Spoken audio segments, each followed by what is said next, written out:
One, two, one, two. What's up, gang? Let me know if you can hear me. Let me know if the sound is popping. Let me know if we live. I got something to talk about tonight. What's good, gang? Appreciate you in the building. We about to get into something real special. Sarah, I see you. Let's get it. Thank y'all for locking in. Happy Easter. Happy Easter, gang. If you can hear me, let me know. You can hear me, Sarah? What's good? Listen, D Rick in the building, I see you. P&W Niche in the building, I see you. Happy Easter. Joyce, I see you. Ron, I see you. We going to have a crazy night, gang. I just been sitting back. I had to go live tonight. Quickie Sticky in the building. Ghost in the building. Ghost Gaming. Gang, it's crazy.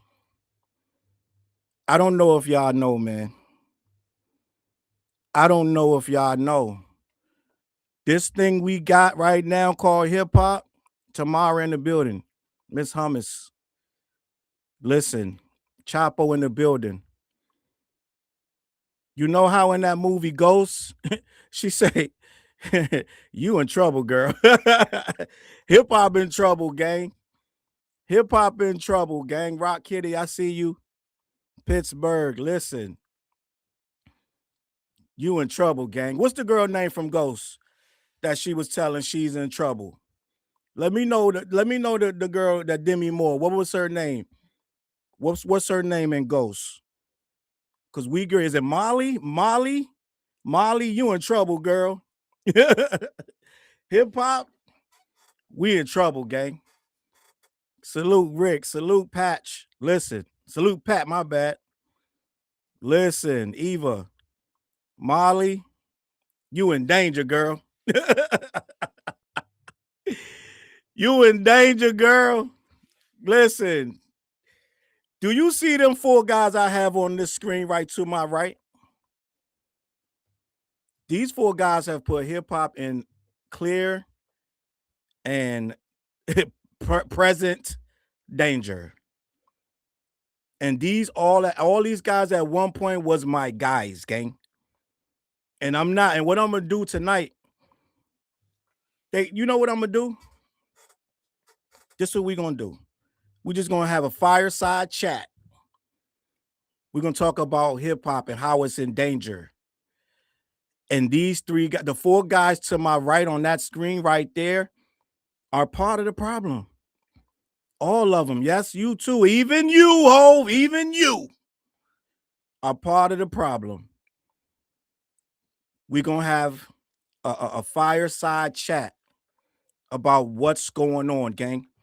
I have never seen hip hop this wacky, this lawless, with this many things that you can get away with and still come back and have a show at SoFi Stadium, if that's what it's called, with 80,000 people standing on the globe with what appeared to be, and people are, listen, I'm not going to say what kind of men were in that mosh pit at Kanye's show, but we're going to talk about it anyway. It's insane. Poison Ivy in the building. Even you, Cole. Even you. And LaRussell, too. Gang. This little light of mine. Listen, hip hop is in danger, Molly. You better run, girl. These four guys right here are really, really putting it in danger.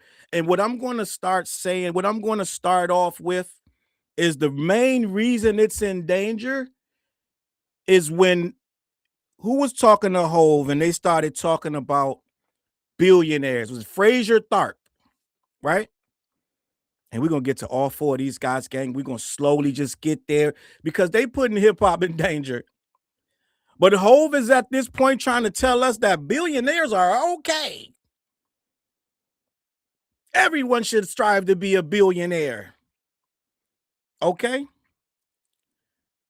There are some things that I just can't reconcile. I'm just going to be honest. It's just me, though. I don't have this unbending desire to have Google gobs of money. It's okay to have money. It's okay to have millions, but when we're talking about 2, 3, $400 million, 5, 6, $700 million, a billion is different. You think different. You see things different. And Kanye sees things different now. Even Cole sees things different now. Even Drake sees things different now. And what it is a lot of the things they say and do are money driven. And when hip hop gets too money driven, it loses its core. It loses its the things that it stands for.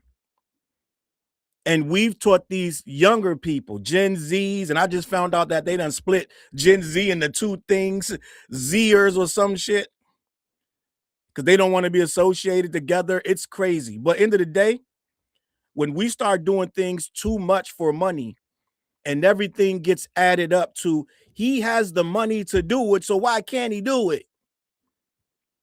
We start to lose sight of what this hip hop is about.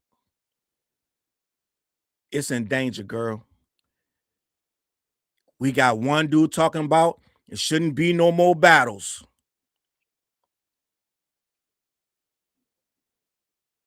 Process that. Jay-Z used to battle.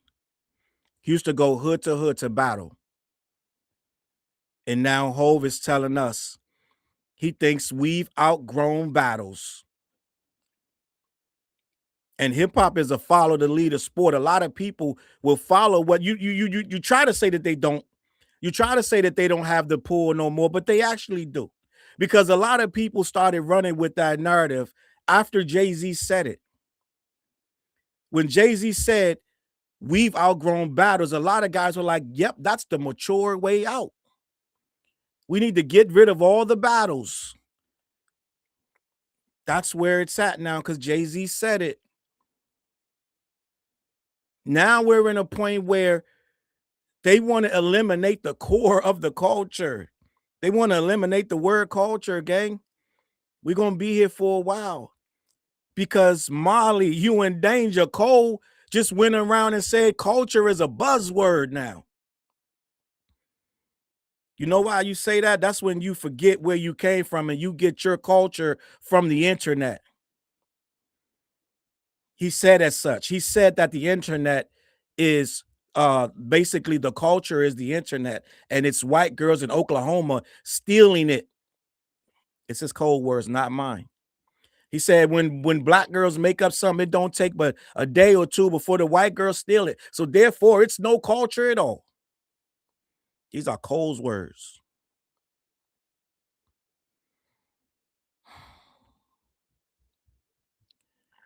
The culture is still alive and kicking.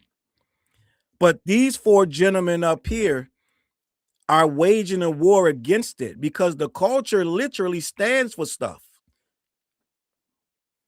Some of the things that these four gentlemen have been accused of and have been proven guilty of goes against the culture, and they're being ostracized for it.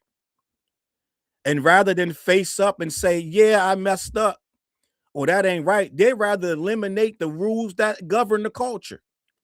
And if they can't eliminate the rules themselves, they want to eliminate the culture. You in danger, Molly. But the problem is the culture ain't letting you do it. If there's no culture, then what is there to talk about? Why are you guys getting roasted every single day for saying this, that, and the third? If there's no culture, why is it that J. Cole is telling us he don't like what we did to Drake? If there's no culture, then who did what to him? Who did what to who? Ain't he the #1 stream artist on earth? What happened to him? Well, you know what happened to him. He did a lot of F shit over the course of the past 2 years, and the culture won't let him forget it. And now he's struggling with an album for 2 years trying to figure out what to put on it. He got Ben the Don telling him, take all the slammers off. Take all the club bangers off. You need to hit him with bars. And he said, you know what? Say less. You right. Delete it, half the shit off, starting from the scratch all over again. Because the culture, they can't figure it out. He got streamers telling him what the culture wants. They're detached from this thing. So rather than say we're detached, they'd rather burn it down. Kanye didn't apologize to the culture. Kanye apologized to the Wall Street Journal.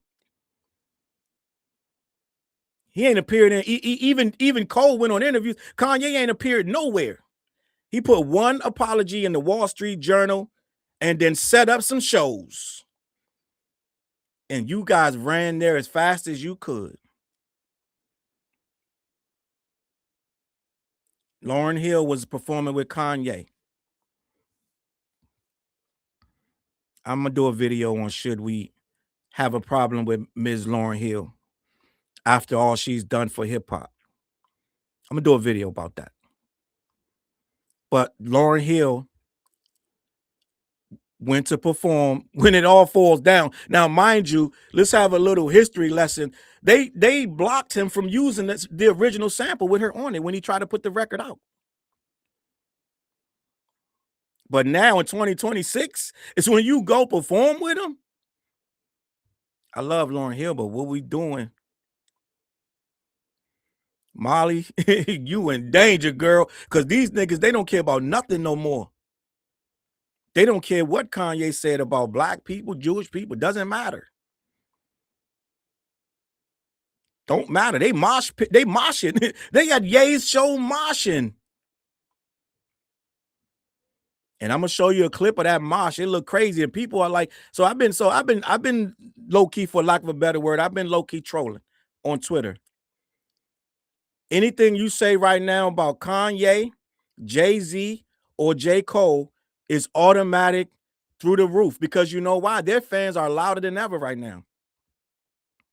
Drake fans always been there. They run Twitter, so they choose when to get involved and when not to. But for some reason, when they first put that clip up, when J. Cole put that clip up, when he was washing that Lamborghini truck at that car wash, and he had that video talking about the fall off, right? I heard the rumbles. Cole fans started rumbling. All of a sudden, wait, Cole's coming back? What? We back outside, and you know what I do for a living? I'm a YouTube commentator for a living. And I can honestly tell you exactly what date it was when it shifted, that Cole fans were kind of scurrying around. You didn't hear much from them. They were very quiet. Then when that trailer for the fall off, gang, they mobilized, gang. It was night and day. You couldn't say nothing about Cole after that fall off trailer came out. Oh my God, their chest, they like they say, the Grinch, his heart grew 3 sizes that day. They grew 3 sizes that day when he had that little soliloquy about falling off. And I was like, hold up, there's a shift in tone. Because before that, I could have any kind of video I wanted about Cole. It didn't matter. There was next to no pushback. They thought Cole, I made a video saying Cole is doing nothing, and that's good. I said Cole is being silent, and that's good. No pushback at all. Probably a week or two before he dropped that video. Right after that video, they came running, gang. You're not disrespecting Cole. God forbid. Don't you put his name in your fucking mouth. Your teeth gonna fall off. They came out of nowhere. They're a different animal, and now they chest out, they big bone and brolic. Now his fans ain't letting you say nothing. And I told you, I've been on Twitter. I've been attacked in some I've been doing this for a couple of years now. I got a very thick skin. Drake fans will attack you all day. They say some horrendous things to you, but it's nothing like these Cole fans right now, gang. They are on a mission. I can show you some of the most crazy shit that I've ever seen, some of the wildest attacks right now, just for my opinion. just for saying something about Cole. You fucking loser. They attack me for hours on end. I gotta mute the conversations. They go days. They attack you for days. Days. At least a Drake fan will see a squirrel and go squirrel, and they'll get distracted and leave the post. These Cole fans, they come back another day and another thing. They'll share your shit so more Cole fans could come and attack you. They on some other shit right now. Because that record came out and they're ready to fight. They'll even defend in these awful interviews that are train wrecks. These interviews are train wrecks for the average rapper. If the average rapper said half of this shit that Cole is saying, their career would be grand opening, grand closing. Didn't LaRussell say, he said he had one bad record. That nigga said, even you? That nigga tried to say Hitler was Evan said. Awful, yes. But at the end of the day, Cole has had way more miscues than LaRussell. Let's just be honest. Now, LaRussell's he's failing because he's big-headed. He's stubborn and just dumb and just not realizing that, okay, you used it wrong. The end. Stop talking about it. He ain't mastered the art of just shutting the fuck up. But Cole fans, they got their suit and armor. They ready to fight. And you can't tell them nothing. And you know what they've been doing? Bending the rules of hip-hop. They were already bending it before we got here. Before 2026, they've been bending the rules of hip-hop. Since before we got here, gang. They've been bending the rules of hip-hop for this whole thing. They made up these imaginary stories before we before we even got there, right? They've been making up these imaginary stories. But end of the day, this whole thing about the battle and this, that, and the third, we're going to get to that. A lot of those imaginary stories got debunked by Cole himself. He said an hour before the Dreamville Fest, he decided he was going to apologize to settle his spirit. Told his wife and all that. An hour before, his homeboys they were devastated. Right? His man said, "You a good nigga." He was looking at him disgusted, like, "You a good dude." Which means, dude, you soft as shit.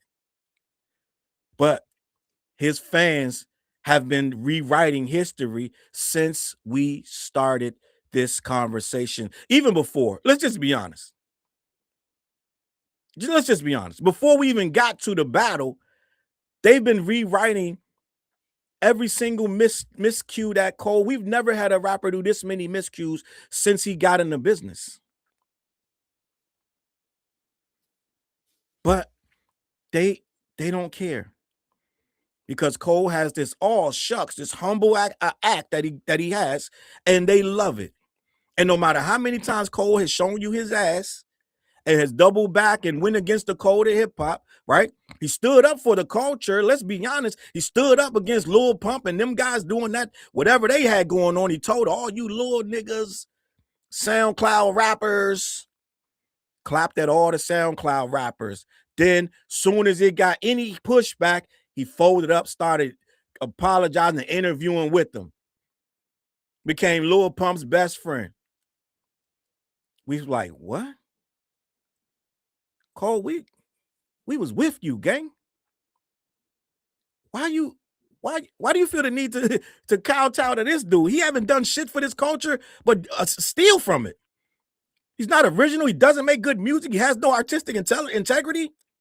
Why are you lowering yourself sitting down with him in the first place? Make it make sense. It ain't making no sense to most of us, but we had to see it. It had to happen, right? Now, what we doing right here is we're going to remind Cole about these incidents and this, that, and the third. We had the false prophet records where he coming at another guy on the screen, right? I like to call these guys are the five guys. These are five guys because I got four up there, but the fifth one is going to be hip hop media. And we're going to get to that last at some point. But these are the four guys right now doing a huge disservice to the culture that they love. Okay? Salute Karen in the building. I see you. But we're in danger because these are the guys that's going to lead it. And what they say actually matters. I'm seeing these guys make up rules in real time. I'm seeing them bend rules that we've established for 30 years. I actually got people in my comments arguing with me that you can actually start a battle and then decide that it was beneath you, that you're too mature for the battle, and you can just walk away. And the culture should be fine with that. Okay? I've been in hip hop for a very long time, gang. I've seen dudes either choose to battle or not choose to battle. But for one thing for sure, two things for sure, and one thing for certain, and all that, whatever they trying to say, is you can't start a battle, be the first person to make a record in the battle, and then 2 days later apologize for the record and apologize to the guy that you dissed in that record. And don't make me read them lyrics again, gang. Because I'll do it. I'll read the 7-minute drill record lyrics because it shocked people every time I do it. So you can't write the 7-minute drill and 2 days later say your spirit don't set right and then apologize on the stage and say, take your best shot. I'm going to take it on the chin. That's not hip hop. I don't care how you slice it and dice it. But now it is. And they're fierce defenders of this shit. They are fiercely coming at me, gang. I've been called some heinous shit, gang. I'm going to be honest. But I've decided, like Kendrick said, I learned a lot, right? And I'm my own therapist. I learned a lot in therapy. But it also told me I don't give a fuck. Because I'm seeing what these guys are trying to do. These old rich niggas trying to change this shit so they can get older and richer without any consequences of the shit they say. Wouldn't it be nice if we had no consequences in this shit? Wouldn't it be nice if the culture said you could just do anything because you're rich? Because you're powerful and we loved your music from 1996 and 2008 and 2020. Right? Let's just be honest, gang. Now, I'm going to say some stuff that might hurt. Right? And I told you I've been pissing off all 4 of these fan bases for a few years, but now it's at an all-time high. So I might as well just keep it going and make it even worser. Let's just be honest. Culturally, right now, and Cole brought this up, so I'm going to say it. Florida native, I'm not going to say I don't respect Jay, but we getting to a point where we got to question some things. But Cole brought this up that there would never be another universal classic. He said this in that interview with Lost in Vegas. Salute to Lost in Vegas for bagging that huge interview for their channel. They like Cole, and if you like him, then it's fine. You did what you need to do. You bagged the interview. Salute to Lost in Vegas. Salute to Nadeska. Salute to Cameron, even though I crack on all 3 of them for what they did in the interview, even though Lost in Vegas interviewed them better than Nadeska. Salute to Nadeska. Right? She was the first one. She had the puppy dog eyes, and Cameron had the sling blade. Yep. Right. But Cole said there would never be another universal classic. And then he tried to blame it on the fakeness of this fake culture that's just a buzzword. But let's just be honest, culturally. Take away the stands up. The stands are saying that these guys are making the greatest music of their life. Right? Stands are saying Bully's a 5 mic classic. Stands are saying the Fall Off 5 mic classic. Stands are saying anything Hove touch classic. Stands, I'm talking about stands. And stands are saying Nokia and everything else out of OVO that Drake has spit on, breathed on, has been a classic. Let's take away the standum. Because the culture, it stands in every single thing. But let's take away the standum. Let's talk about the culture. Right? Culture. The buzzword that Cole is trying to reduce it to. The culture. Let's do this. And this is going to hurt me as much as it's going to hurt me more than it hurt you. But the culture has not been feeling Kanye music for years. Culturally. He has ups and downs. But culturally, it hasn't been like it used to be. Like, yo, Kanye fucking dropped. This shit's insane. And what they say about Cole, right? And I told you, I used to defend him, Sleepy Cole, but I told you, I can't listen to Cole shit more than once. If I try to do it twice, it's like a fucking force field come down and say, nope, we're not doing it. He has his stand number for the most part. Culturally, are they saying that Cole is killing shit culturally? His stands are loving this shit. They love to fall off. But it's mixed reviews with it. Now, culturally, let God sort them out culturally. What we talking about? The shit is damn near fucking classic to the entire culture. The only nigga saying that it ain't a culture is the people that don't like them because they don't like that they came at Drake in whatever year he lost the battle to him. Or Pusha T no longer is friends with Kanye. So Kanye fans are going to say whatever. But the culture who are going into it with we just want to hear some good ass music, saying that the Clips put out a goddamn classic. I don't hear nobody but Stan saying that the Fall Off is a classic. Just gonna be honest. My guy Hove haven't dropped shit since 444, and Hove just said he don't listen to 444 because it's too emotional for him. He don't even listen to it himself.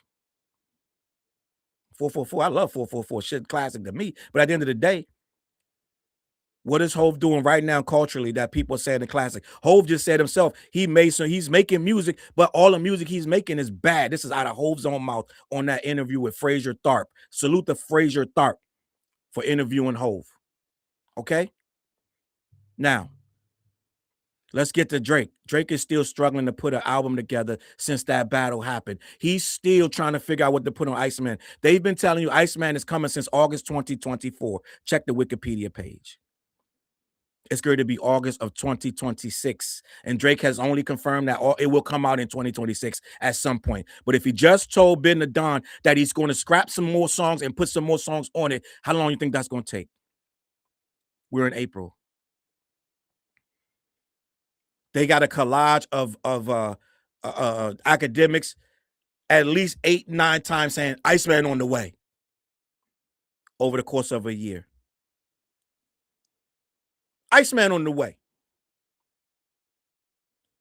So culturally with music, the actual culture itself, musically, these 4 guys, yeah, they can pack out a stadium. Yeah, they can pack out a stadium. These guys are culturally relevant.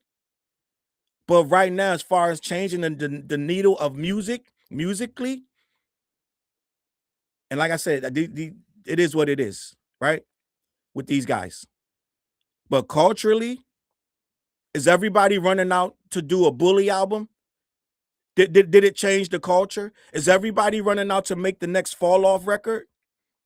Is everybody trying to make beats like the Fall Off? How many people going around searching for J. Cole type beat? And at this point, I don't even know what a Hove beat even sound like. What's a Hove beat? And God knows Drake don't even know what a Drake type beat is. If he did, he already would have had the Iceman album out. So we got 4 guys who are really making a whole lot of money. Let's just be honest. But I would go so far as to say they're out of touch.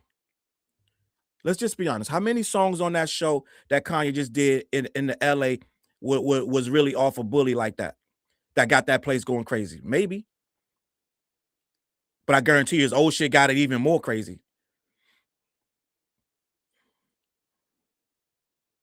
Okay? Now, what we're doing right here, we're going to have a conversation because all of these guys have done something detrimental to hip hop within the last couple months. Kanye been ruining this shit for quite a few years. We would have never let a Kanye in this culture before. But J. Cole was right about one thing. It's too many voices now. We would have never let Kanye do what he does now in the culture. But the problem is the culture lets the internet tell it too many things. And right now, you got people that we can't even agree to disagree. We can't even agree to agree. We can't even agree that the leadership of the country is not the right leadership. We can't even agree on that. So how are we going to agree that a rapper should be ostracized or excommunicated from the culture? And for the most part, an out of touch rapper is leading the culture right now. 4 out of touch rappers leading the culture. And it ain't because of their age. Because some of the best music right now is coming from guys late 30s, early 40s, and beyond. But when you leave the culture for too long and you started worrying about your bottom line and how much money is in your portfolio,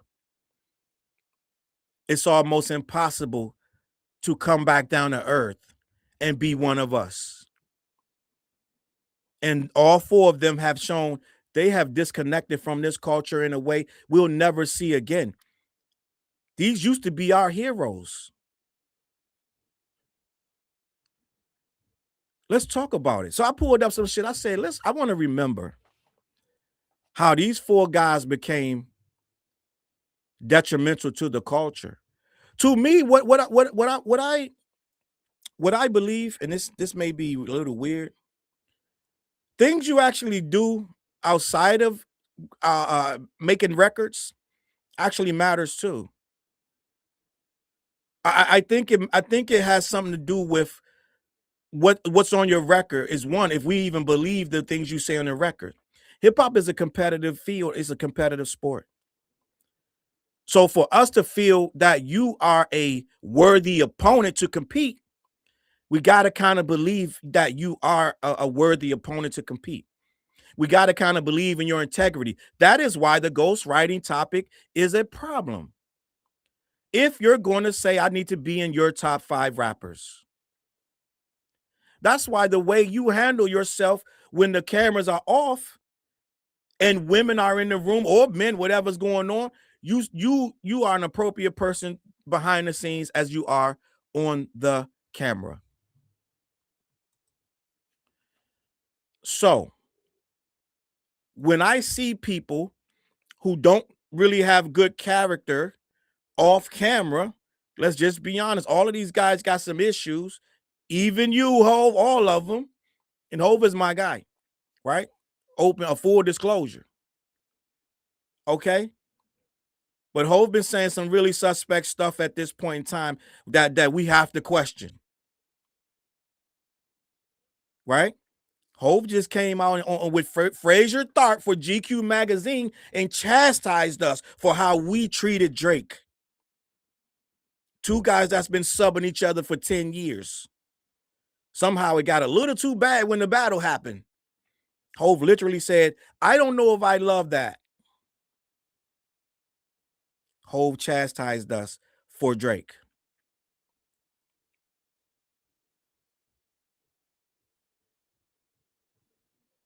Hov chastised us for how we treated Drake. We're seeing these guys in real time go against the code of rap, and pretty much all of them have an issue with what happened in the battle. I'm sure Drake don't like what happened. Let's just be honest. But now they want to blame us. They want to tell us we can't handle it and it's too negative, and the undertones, they stretch too far.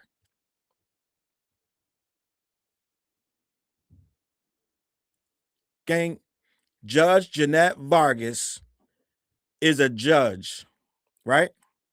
I'm not sure if the district court or whatever court she's in, but she's a judge. And even Judge Jeanette Vargas understands rap battles. They get pretty mean sometimes. Do you know when my kids were introduced to rap battles? From YouTube.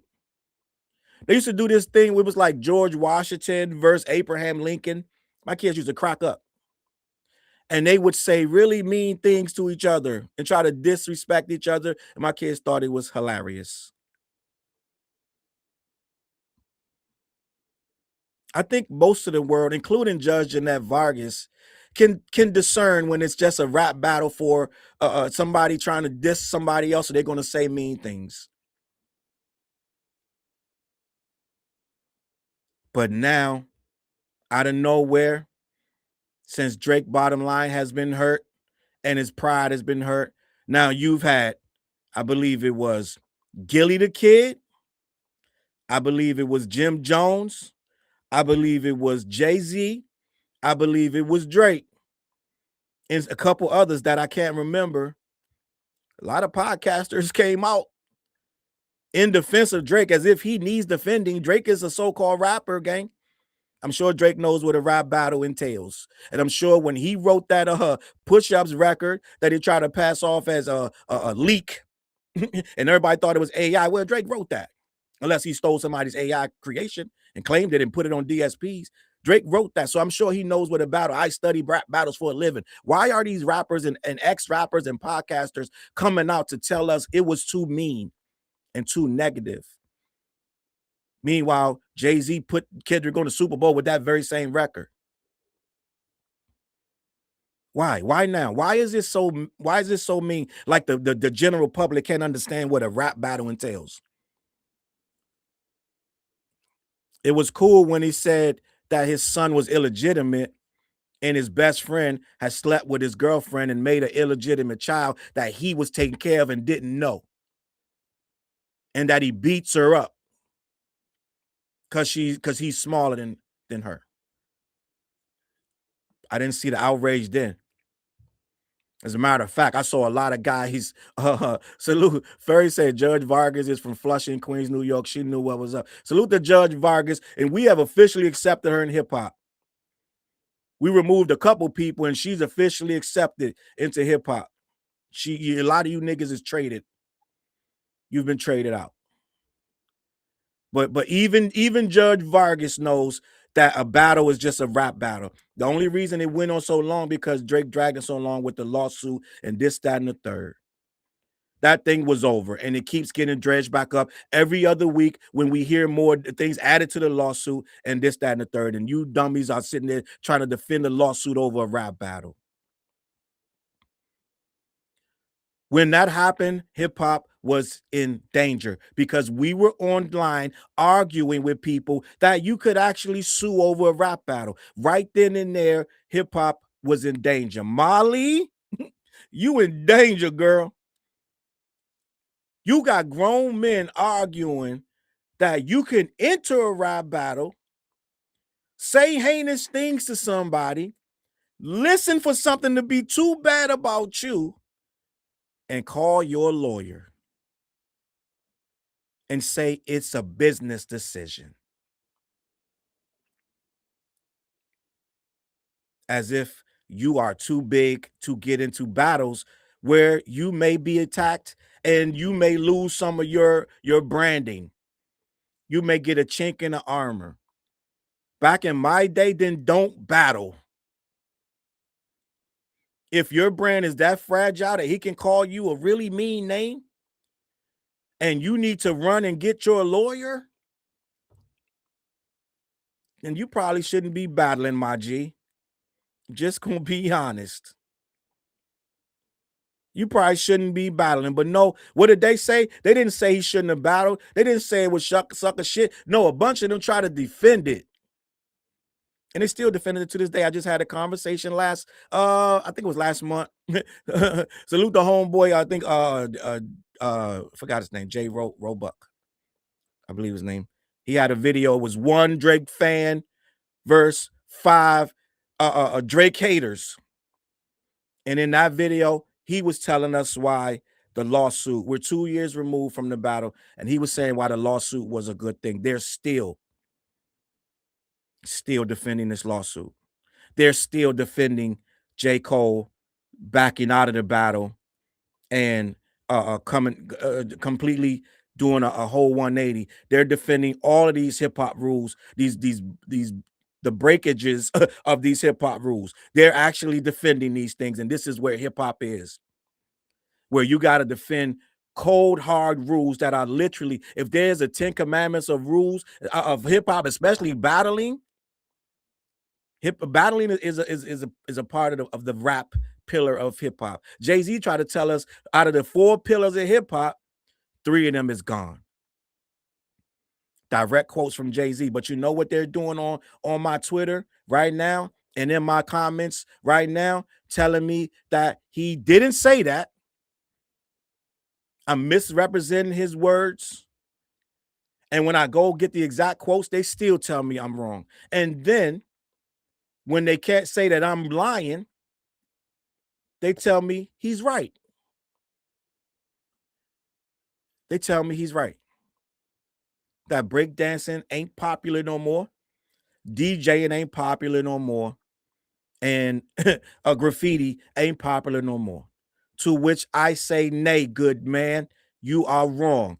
Jay-Z is wrong. He's out of touch. He's a billionaire in the ivory tower. He doesn't know what's going on in these streets. He thinks that the internet, right? And not even the internet. I'm talking about the standum, right? Who are arguing, which is what he was upset about every day, arguing about the rappers that they like and don't like. He thinks that they know better than the real world,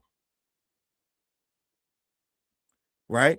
Jay-Z tried to tell me and you, even you, he tried to tell me and you that breakdancing don't exist no more because Ray Gun from Australia got in the Olympics. He didn't tell you that it was in the Olympics.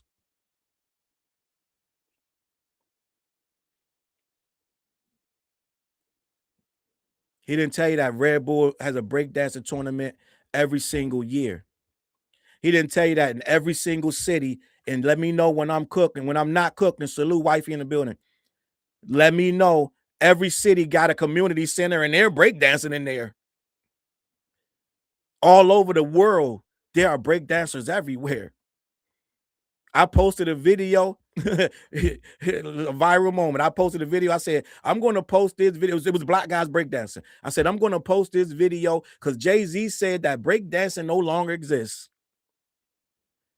And that video shot through the roof. And they came at me upside down. Upside down. Boy, you turn me. Diana Ross. Salute to Diana Ross. But it was some black dudes breakdancing. And they came in my comments every kind of way to say I was wrong. Look at the crowd. It's all whites. Therefore, you're wrong, right? Look at the guys breakdancing. They're not even they're dancing to EDM. So you're wrong. They're not even dancing to hip hop. These are people who don't understand hip hop. The breakdancers used to dance to electric dance music, but they don't know this because they're not hip hop. They're niggas on Twitter that want to be right. I low-key, gang, let me just give you a little knowledge about me. I walked to the theater. Actually, no, we caught the bus and then we had to walk a couple blocks when Breaking 1 came out. And Breaking 2, right? Save our streets. They were trying to save Miracles. Turbo, Ozone, and Kelly were trying to save Miracles. All you Gen Zers, look up Breaking 2. I used to have the biggest crush on Kelly, but actually, I really had a crush on the other girl that Turbo was with. I had a crush on like every damn and the black girl that they was battling. Every girl in Breaking 2. I mean, every guy had a crush on on every girl in there. Let's just be honest. But I was there when breakdancing was coming into the game. They never heard of Kraftwerk's. Salute. So they're in my comments trying to tell me what breakdancers dance to. They're not even dancing to hip hop. Their comment is invalid. Look at all the whites in the crowd. Those moves, half of those moves weren't even real hip hop moves. They had every reason in the world to tell me that I was wrong. He had to run back to 2024. Well, that was the video, gang. Like, okay, the video was from 2024. It was a million excuses as to why my video was invalid and I was wrong. And Jay-Z never said that, and he was right. Thing went through the roof. Okay. And I told you in the beginning of the video, a lot of cold fans came out when he dropped that video for the what's that thing? The trailer for the fall off when he's washing that Lamborghini truck, which I wasn't sure what the truck was at the time. Like, who somebody tell me the truck? I didn't know what it was. Right? He's like, it's a Lamborghini truck. Well, Jay fans did the same thing when that interview dropped. They got very protective. And I'm a Jay fan. When that interview dropped, I watched that. Sam's in the building. I watched that, and I was like, I had to gather myself. When I saw the clip, because they dropped the clips the same day, we were still reeling from the J. Cole shit. So they had dropped the J clips. They dropped the J interview clips And it was spicy, gang, spicy. Your boy Hov said, not only do we need to get rid of the battles, and they try to spin it 100 ways what he meant by battles. 150 ways. He didn't mean that. Stop saying that. He's not talking about Loaded Lux. He's not talking about URL. He's talking about the battle disc records, man. Use your mind.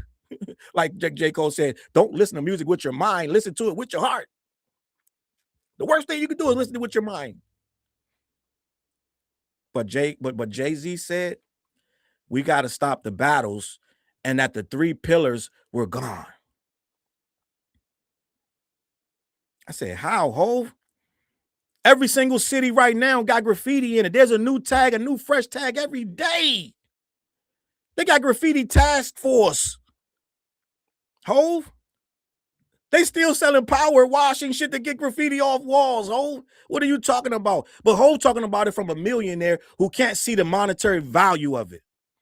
But that's the problem. Hip-hop ain't about monetary value. You're looking at guys who look at hip-hop for a monetary gain. So Hov don't know that they're in the community center still breakdancing and making up routines. He don't know that they're still showing kids graffiti in those community centers. He don't know that. He don't know that they put murals up. They go hire Juan and Pedro and, oh, we're going to open a grocery store on 13th and G, and we would like you and Pedro to come down and put up a mural for us. He don't know that Kendrick got a song called Whacked Out Murals because somebody graffitied him on a damn building. But Hov telling us that graffiti is dead.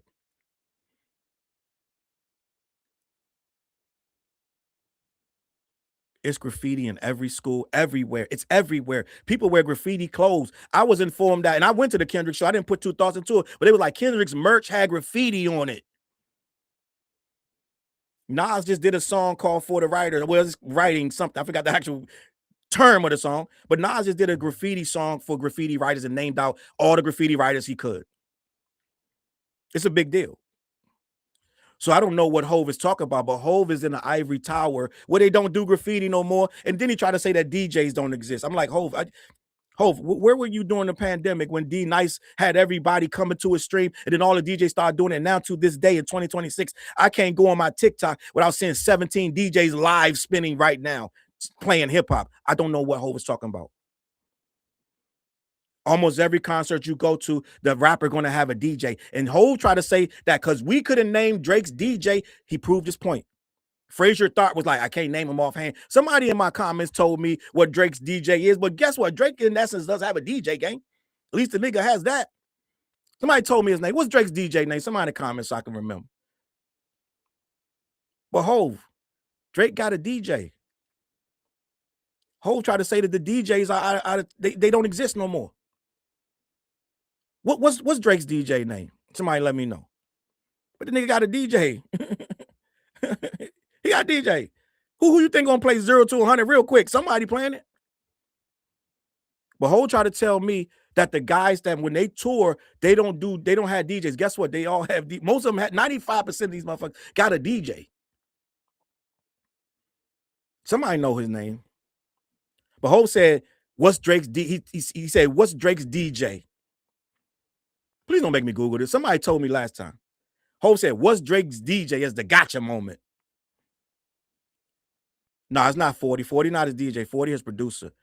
Please don't make me Google this. Somebody knows this. But I'm like, Hov, what you mean? Because you don't know Drake's DJ's name? I watched this interview like everybody else. It was stunning. It was stunning. I said, what Hov just say? He said, what's Drake's DJ name?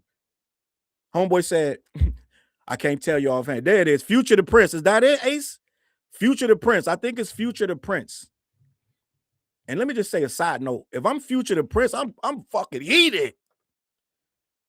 I'm being honest. You're gonna make an example out of me, nigga. I'm 24/7 scratching this shit. Nigga, I hone my craft every fucking day. You talking about what the fuck? Oh, you Googled it? Is it Future the Prince? So this dude Hov Future the Prince. So this dude Hov tells Frazier Tharp, name Drake's DJ. Frazier Tharp goes, I don't know his name offhand. Hov goes, exactly. So that's dead. gang. I can't make this stuff up. I watched these interviews with my mouth open, dropped. Teresa said DJ Act, the DJ that don't spin. Salute to Jay Nolan. He calls him that. So Hove points were the girl, Ray Gunn from Australia, single-handedly killed breakdancing. And Future the Prince, to know he didn't do shit wrong. Motherfuckers at home, he looked up like, the fuck he say fuck me for? So Future the Prince by Fraser Tharp not knowing Future the Prince's name, that was proof that the DJs are dead.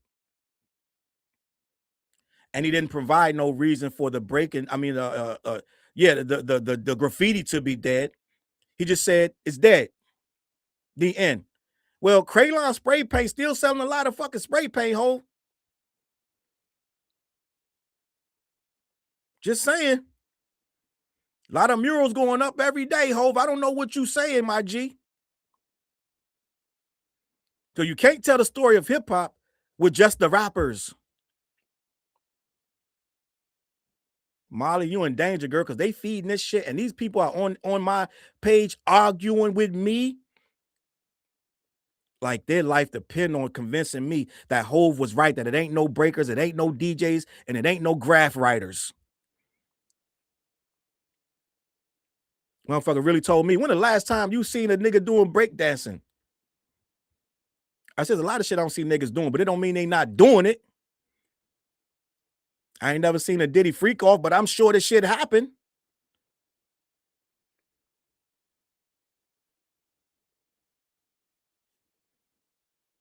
So then they try to tell me that when Jay said we don't need no battles because we've outgrown, and this is what he said. We prefaced it. Him and J. Cole did the same thing. I hate to say this.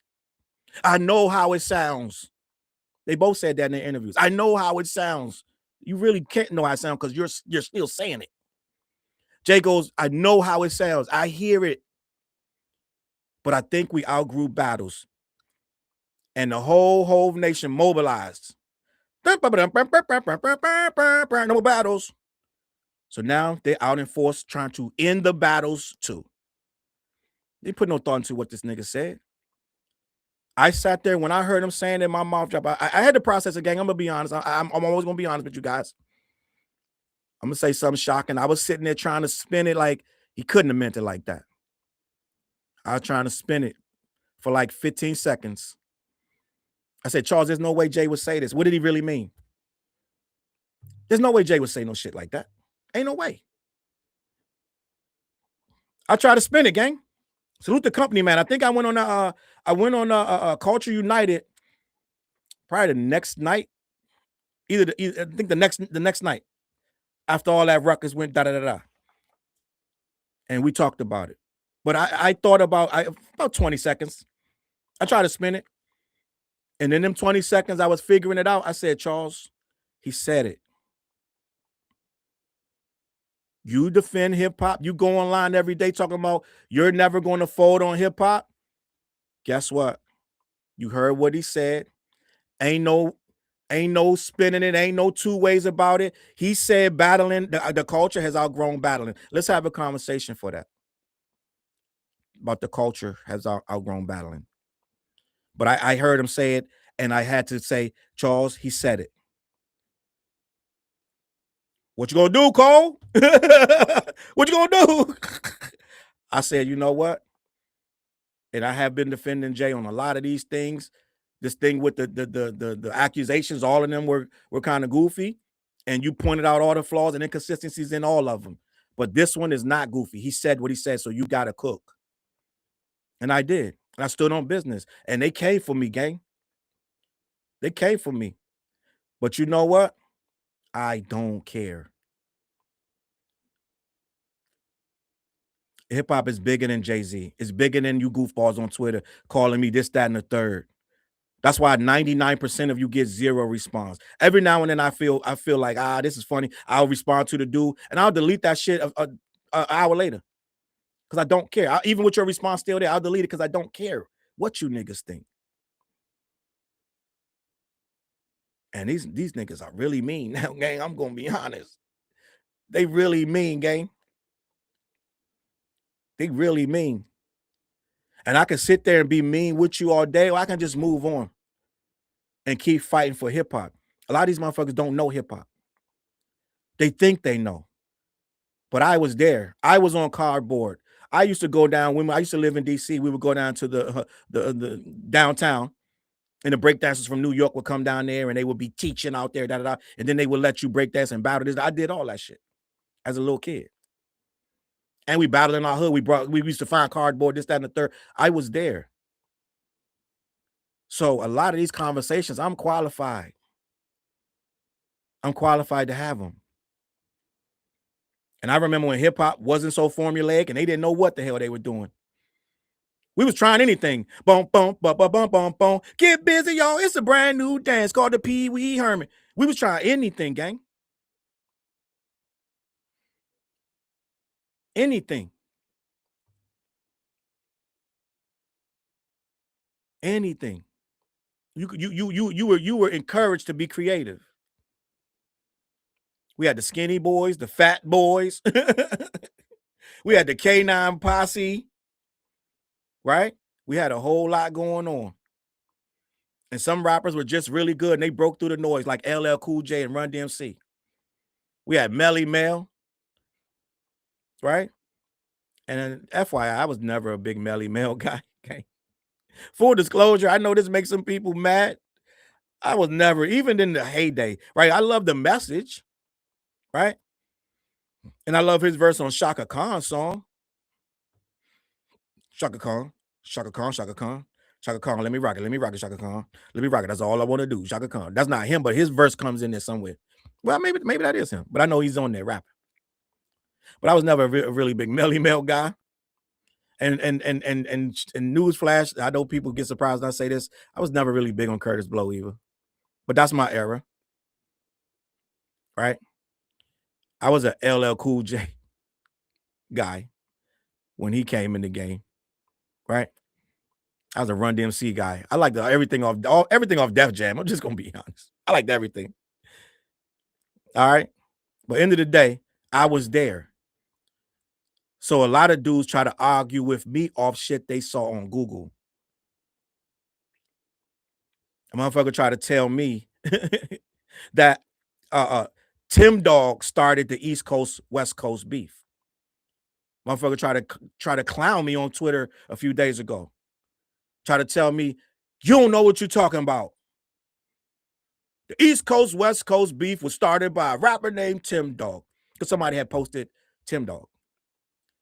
And I said, bro, the New York was already, they were worldwide famous for not letting motherfuckers in.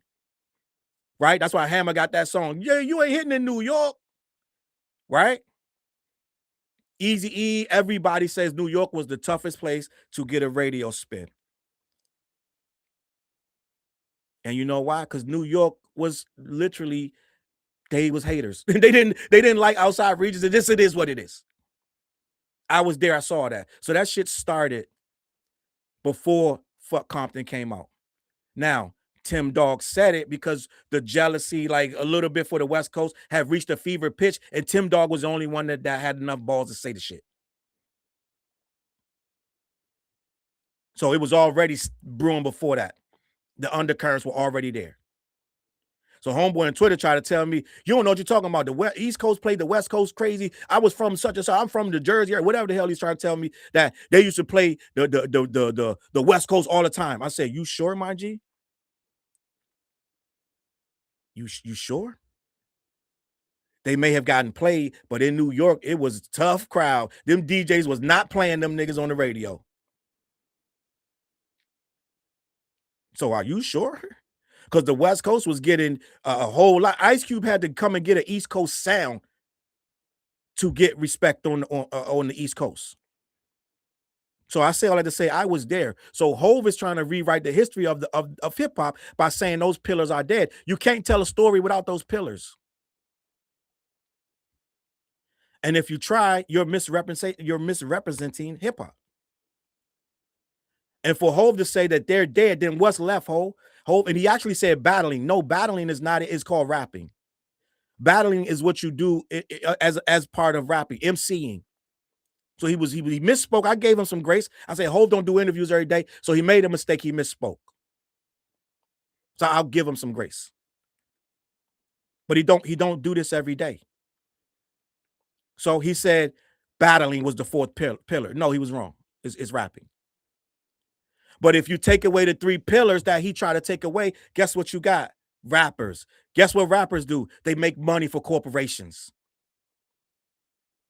They are monetized. You can sign them. You could kill them and do whatever. Get two of them. We kill them both. The record's going to sell faster. You can get them arrested, lock them up. The music sells more. Can't do that with graffiti. Can't do that with breakdancing, and you can't do that with DJs. Can't monetize, and they ain't gonna never go platinum. But they still out here. See, when you try to make the culture something that you can put a dollar amount on, you already lost. And that's when I stopped listening to you. Because the culture is something that you do when you understand what hip-hop is about. It's a competitive sport. And when you get on a microphone and say, I don't like what y'all did to Drake, what we do to him? Did he enter a sport willingly? That's a competitive sport. Ain't this his third battle? So he didn't know what he was getting into? Didn't he tell this guy to drop like 15 times? Didn't he make 2 records telling him to drop? Didn't he make a record telling him to call him a pedo? So what we do, what did we do to Drake? He's like, I don't love what you guys did to Drake. These are verbatim quotes that they try to tell me that I'm misrepresenting Jay-Z. Verbatim quotes. And then J. Cole followed that up, saying, I hope Iceman goes crazy for what you niggas did. What we do? We expected you to finish up a battle that you got into willingly, that you taunted the man to compete with? What we doing? Then you taunt that man and tell him what to say? All of a sudden, it's too much. You guys are doing too much. You went too far. And now we got everybody in the woodwork. Everybody 40 plus is too mature for battles. We don't need battling, graffiti, breakdancing, DJs. We don't need shit but the rappers.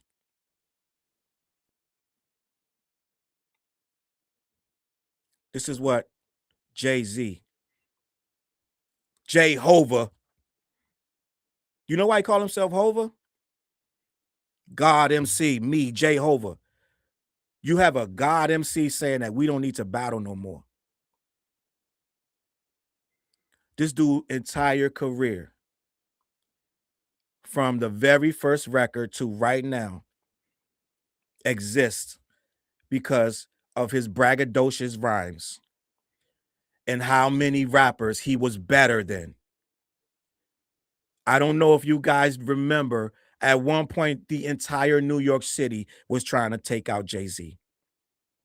The entire New York City. And I'm going to talk for 2 seconds to my real hip-hop heads when they remember when Prodigy was trying to hold that New York City crown. And some may say he had it. Prodigy and Mobb Deep, when he dropped HNIC, it's arguably, I argue with you, I say he had it for a second. Prodigy had that New York crown, took it from Jay. Jay said, he said, word on the street is I can't come back home. Guess when I heard that? When I was back home. Right? And it reached a fever pitch, this battle for New York. Fat Joe wanted it. He wasn't going to never get it, but he wanted it. I could name Jadakiss wanted it. There's a lot of rappers that wanted it.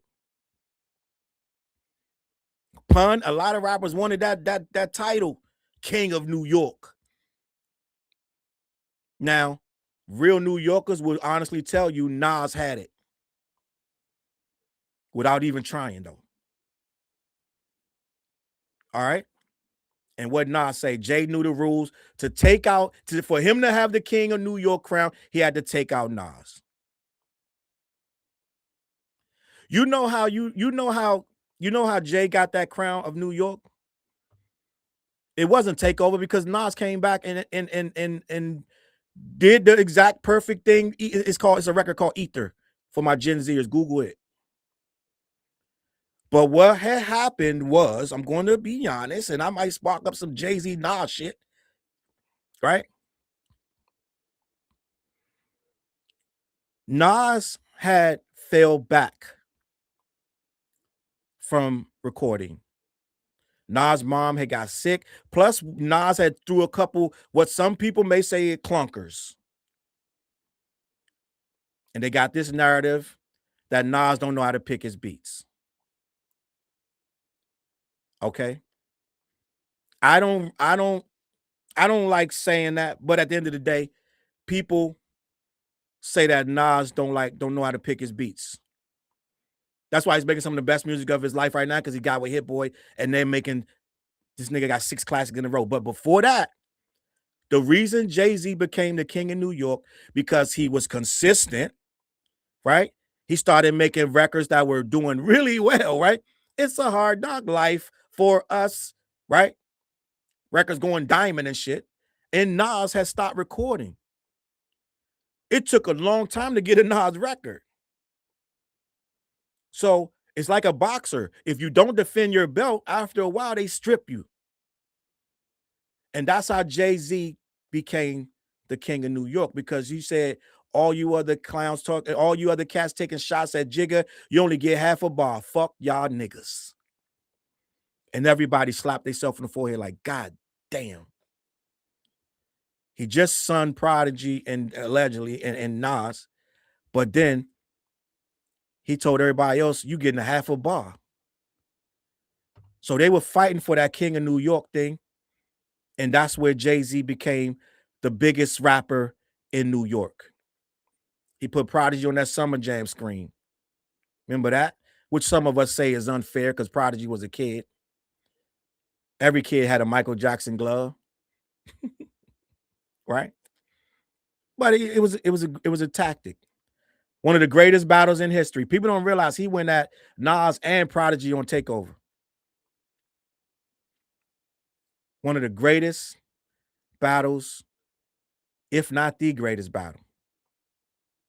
Now, if you asking me, the greatest, just on a side note, the greatest diss record of all time is Cannabis second round knockout. But you could say No Vaseline, and I won't even argue with you. They're interchangeable. Ice Cube's No Vaseline or Cannabis is second round knockout. Two of the greatest diss records ever. Okay. Now, for Hove, a well-known battler, he's been through the mud. He knows what this means to the culture. He knows what that means to have Flex drop those bombs on your record. That's why he rushed up to the radio station with that Super Ugly, unprepared, and she should have slowed down and gathered himself. Rushed up there with that Super Ugly record that was ill-advised, and therefore lost that battle. But at one point, the entire New York was trying to take out Jay-Z. People don't remember that. And he withstood that by what? Rapping. Being absolutely fearless and didn't give two shits about what these niggas was going to do. And now Jay-Z is telling us, I don't know, what year was that? 01? 01 that we got Takeover? I see you, Go Child. Bridge is over. Yeah, Bridge is over is a killer. KRS-One, the Bridge is over. KRS-One is in my top 5 of all time. And that record is a big part of it. But we got Jay-Z now. He got a whole different life. They got a mansion so big, you can probably put 50 people's homes in that mansion. He ain't going to the community center to see the kids break dancing. He probably ain't even online to see the DJs all on TikTok going live DJing all night. Because Hove really thought that shit through. Hove is he's a very strategic guy. That entire interview, Hove thought that through from beginning to end. And he thought going on there declaring that breakdancing, graffiti, and DJing don't exist anymore. That's what Hov thought was going to move the culture. Molly, you in trouble because a lot of people ran with it and try to defend Hov and tell us that Hov was right. They said that none of all three of those pillars are dead. They still in my comments right now. I did some short videos, and they go on all my shorts under my shorts and tell me Hov was right. Breakdancing's dead. Graffiti's dead. And DJing is they tell me these things, gang. But these are people who look for the rappers to tell them what's going on instead of getting out into the world. All right. So then let's move on. We already heard that Hov is literally bugging out. Hov trying to give us a new history lesson. Hip hop is not what you've heard about in the textbooks, boys and girls. It's just me, Fetty Wap, Gucci, and a couple other rappers. That's all you need to worry about. Rap music. Don't learn breakdancing. It's a dying art, just like they ain't teaching you cursive. They don't even teach these kids how to read a clock with a hand on it no more. They go to Chat GPT for the most basic of things. They go to Chat GPT to figure out how to feel, how to love. How Wayne say how to love. These kids don't even understand basic shit no more. So they're being told by a legendary battler who used to battle. He battled DMX. Apparently, allegedly, the footage is lost or some shit like that. We can't say who won or lost because the footage is lost. And now he's trying to tell us we don't need to battle because the stan culture was too mean to Drake. Guys, I cannot make this shit up. We don't need to battle because stan culture was too mean during the Drake versus Kendrick battle. Hence, in essence, Kendrick was too mean. After he told your boy, let's just keep it rap. Don't bring in the families. What's the first thing this dude do? What's the first thing he said? I heard that baby's day free. A lot of stuff was said, gang. A lot of stuff was said. But to me, as a hip hopper, I don't think any of it was too far because it's hip hop. If people got a problem with our culture, then they need to not be in the culture.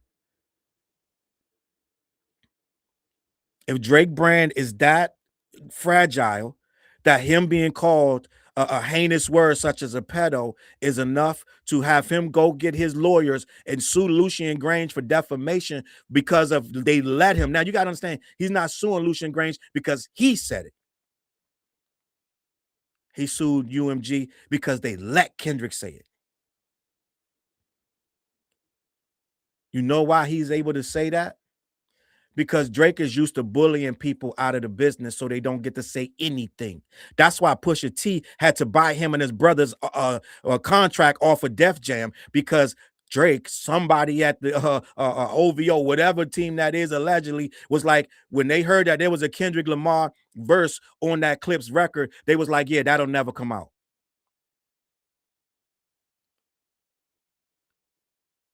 And put one of these calls in suggesting that it don't come out. And a lot of these guys in this business are lame. So they were like, you know what? You're right. It won't come out. And then Pusha T was like, yes, it will, because I'm getting off this label. And guess what they told him? Yeah, your brother can go, you here. So unless you get cough up a couple $1 million, you going to stay here. And he was like, well, then guess what? I'm going to cough up a couple $1 million. Just so Kendrick verse will be included on my next fucking album. You're not going to block me or stop what I got going on. But that's over there because they were able to do that to other niggas. And they were able to put a call in or a text in to Lucian or whoever, right? To stomp some shit out. So they try to stomp out Kendrick's verse on that Clips record. and Pusha was in no uncertain terms, I'm not having it. And I'll bet on myself and I'll pay my way out of this deal so I can put Kendrick on there. And guess what? He got a Grammy for that record.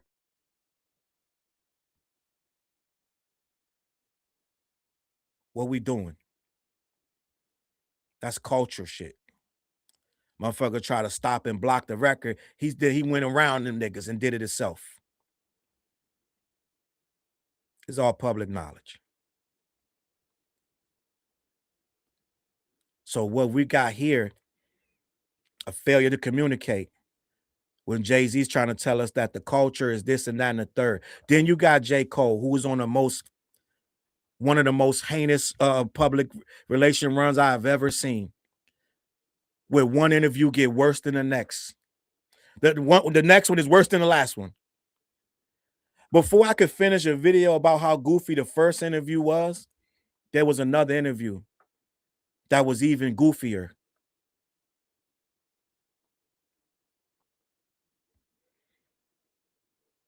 It is asinine what J. Cole has done. And his fans and stan base, forget it. They got tears in their eyes. They so happy to see this guy doing these weird ass interviews, saying his most nonsense shit. Don't listen to music with your mind, guys. That's the worst thing you can do. Listen with your heart. What are you talking about? Ain't you a lyrical miracle, nigga? Ain't half your lyrics, you got to think them through. Ain't they double entendres and similes and metaphors?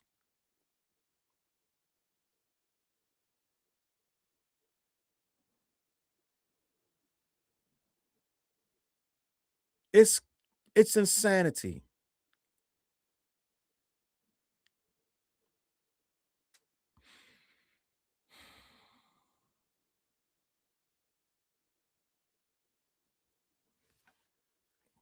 Weird shit.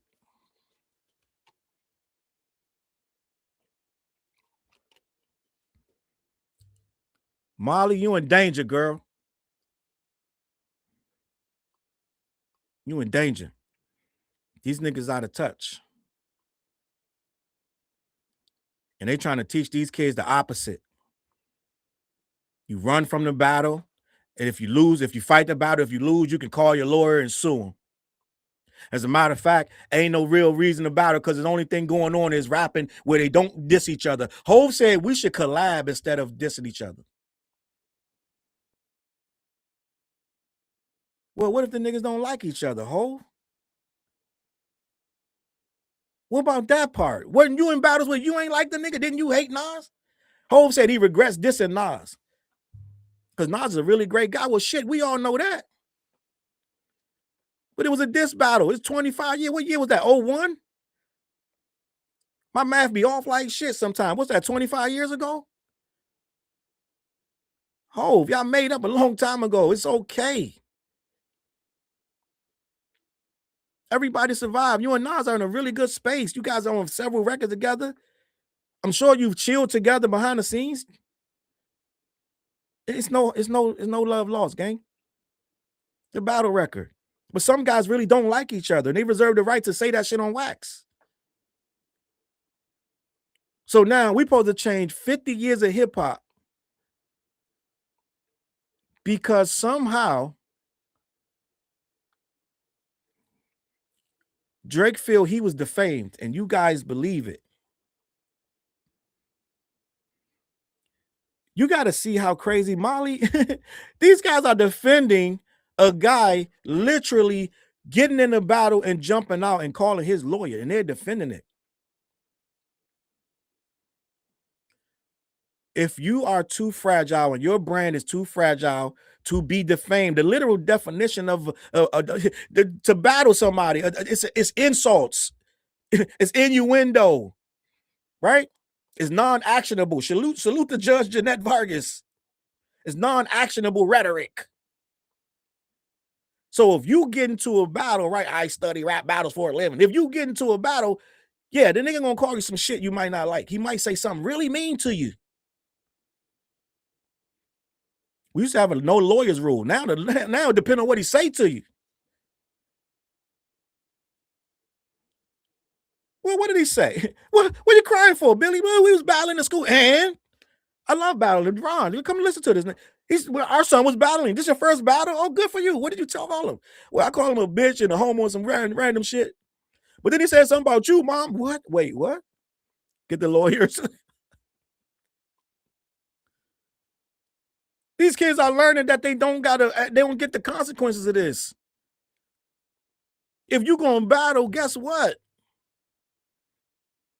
He's gonna say some non-actionable shit. Right? They're called disrespect. Disrespect. We're dissing you. Back in my day, the word diss came from a motherfucker disrespecting you. I'm going to diss you, homeboy. That means he was going to disrespect you and probably say something bad about you or your clothes or your schooling or your home. Right? Do you remember when Melly Mel came out and dissed Eminem? And one of his hardest bars in there was that like a roach crawled out your book bag. One of Melly Mel's rhymes was like a roach crawling out your book bag. Go look it up. That's not nice at all. That's not nice at all. Now, I don't know if Eminem felt the need to call his lawyer. I don't even think Eminem even responded to Melly Mel. I think he called him something about roids or something. He said a little line or two just to get you guys panties in the bunch. Eminem don't care two shits about no Melly Mel. He'll say this shit just for you guys to react.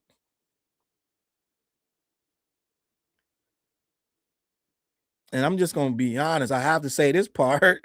I maybe got to throw Melly Mel in here because didn't he make an apology letter for the Melly Mel made an apology letter for dissing Eminem, gang? Do you remember this? We are in serious Molly.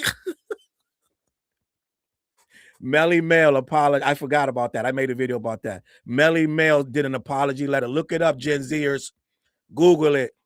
Melly Mel made an apology letter for dissing Eminem because it was so bad, though. Molly, rappers are apologizing now. We in danger. Was it the pandemic? Is that how we got here? Molly, you in danger because this crazy. This crazy.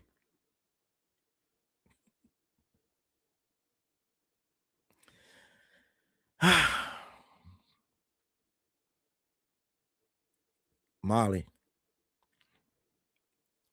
And I ain't even get to Kanye yet. We are in a space where you can forgive them just for apologizing. No matter what they said, no matter what they do. If they just write a letter to the Wall Street Journal, they back on tour in Eastern Europe. They can do an 80,000 seater in LA and have Miss Lauryn Hill come out. Because they apologize. When it all falls down, who you call down when it all falls down? We enabled Kanye to get here, though. It's a cult-like following at this point. Did y'all see that video of them doing the crash out mosh pit? These guys look awful. I'm just gonna be honest. They look terrible. And I get it. They're supposed to riot and mosh out and do this, that, and third at certain shows. I get it. Certain shows is for that. But a couple of Kanye fans have pointed out they've never had mosh pits at his shows before. The caliber of people going to Kanye shows now is different.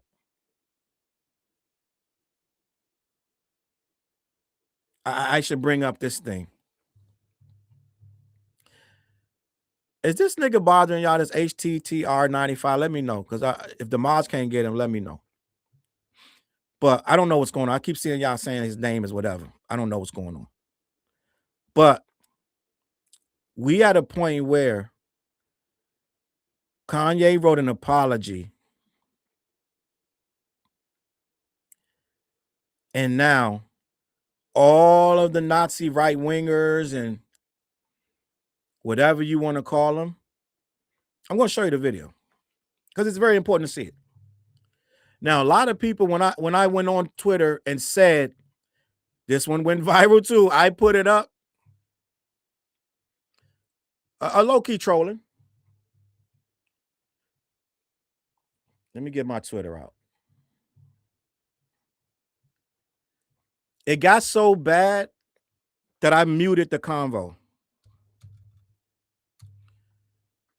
I learned how to mute convos because of this. I'm going to bring up my screen.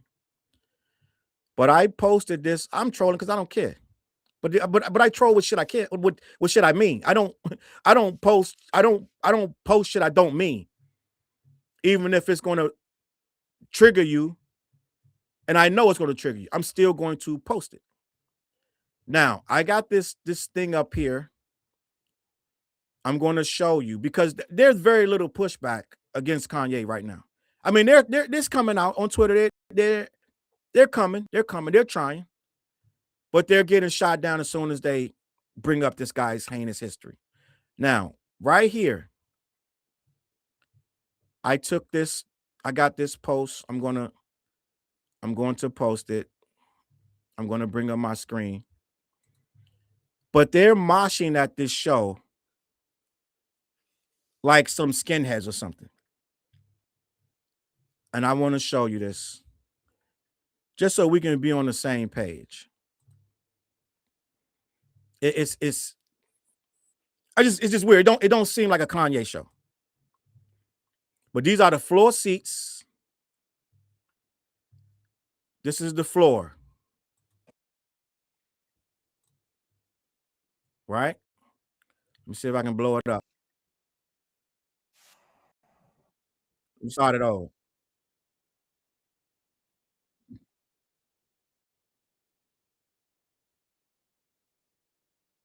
Is it sharing?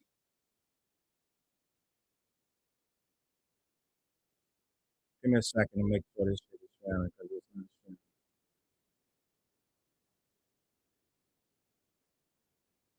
Give me a second, gang.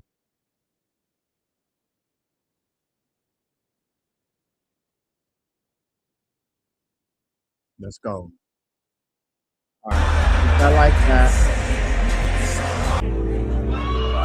Okay. Now this is the. I want you to see this crazy ass MAGA mosh pit. All right.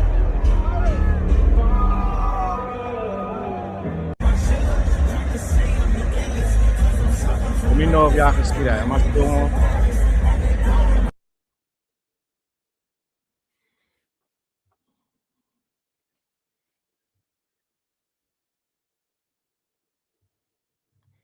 Let me hit it again.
So let me get out of that.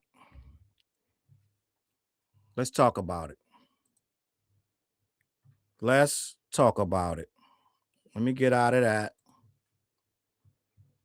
Let's talk about it. Now, what we just saw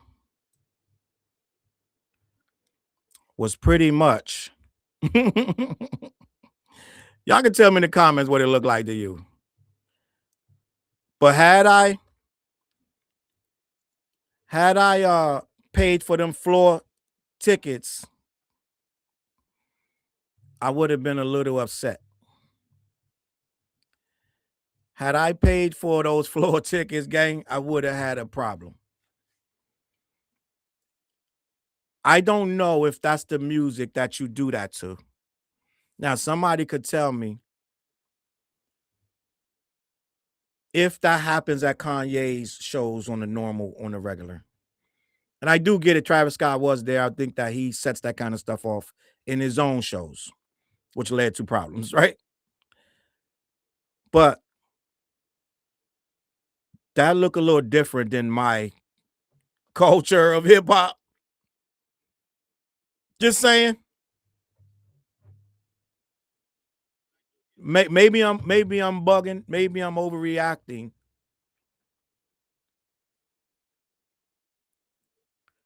But end of the day, it's a little much for me.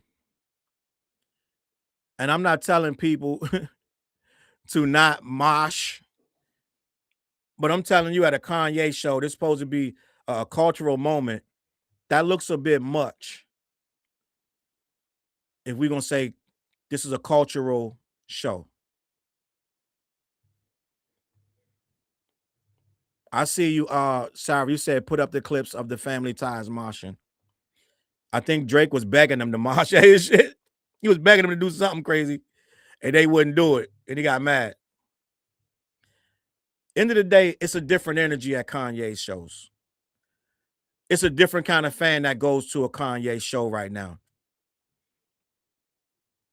And it's a different kind of person that's defending Kanye West.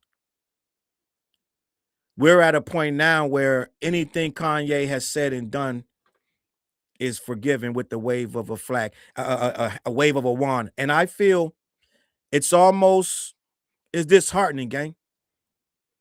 Because what we used to think was just standard practices. We don't support people who support Hitler. I thought that was a standard culture thing. We didn't support Nazism. I thought that was pretty basic. I thought that came in the handbook. Right? We don't follow people who say slavery was a choice. My ancestors had a choice. When they were getting separated from their families, beaten, castrated, lynched, abused, starved, raped. I didn't know that they had a choice. So I thought in the culture, we didn't really take kindly to that kind of shit.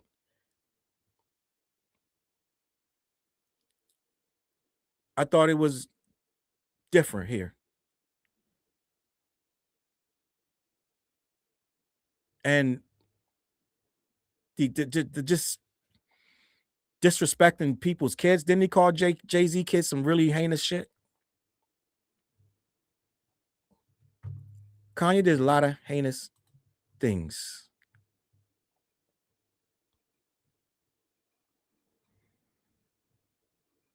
A lot. I used to thought we were in agreement that we couldn't have a racist, we wouldn't vote for a guy that's shown very racist tendencies. But not anymore, gang. We in danger, gang. Remember all the flack Kanye got for putting that red hat on? And it didn't matter in the scheme of things. I thought as a culture, we just certain things, certain things was just what they were. But we're at a point now where it's whatever. And I'm at a point where it's like almost it's a daunting task to still fight these guys because it doesn't matter to the people anymore. especially on Twitter. Twitter is Twitter's a mess, gang. Twitter is a cesspool. You got to use it's a necessary evil. You got to use it to get your points out there in a sea of disgusting, vile human beings, and you'll pick a couple flowers up, right? It's like you're gonna go in the ocean, you're gonna fish, and it's gonna be 7 million fish of trash, but you'll get you might get a beautiful starfish one day that follows you along your ride, right? And you might have saved them from certain doom. And that's why we still out there fishing on Twitter. But it's an awful place full of negativity and uncultured people who have no idea what this culture really supposed to stand for. It's terrible, gang. I think I shocked people when I tell them, but I'm like, they say this all the time. When they read in my bio that I'm a cancer survivor, they'll tell me, I wish the cancer got your ass. This is on Twitter, by the way. It's an awful place, gang. You got to go in there with your armor and shield on. You got to go in there with your radiation suit on. It's hazmat in there. But where else is you going to get your message out? Sad but true. Every time I post something, I know the fire's coming back, but it is what it is. That's why I don't respond to 95% of the motherfuckers that say something to me. Because it's for what? Why? You're not going to get through to them, but the message ain't for you. The people that want to see the message and that deserve what is meaning, they'll get it. It'll cut through the noise. A lot of Jay-Z stands, a lot of Drake stands, a lot of Kanye stands and Cole stands. My page is lit up right now on some of the most heinous shit. And I'll just post something else and keep going. Because it doesn't matter. I do this for hip-hop. All four of these guys up here on this screen right next to me, all of them are compromised. Even you, Jay. Even you. They blinded by money, women, cars, sex. Or they're blinded by this image that they want to uphold when that's not really in their heart.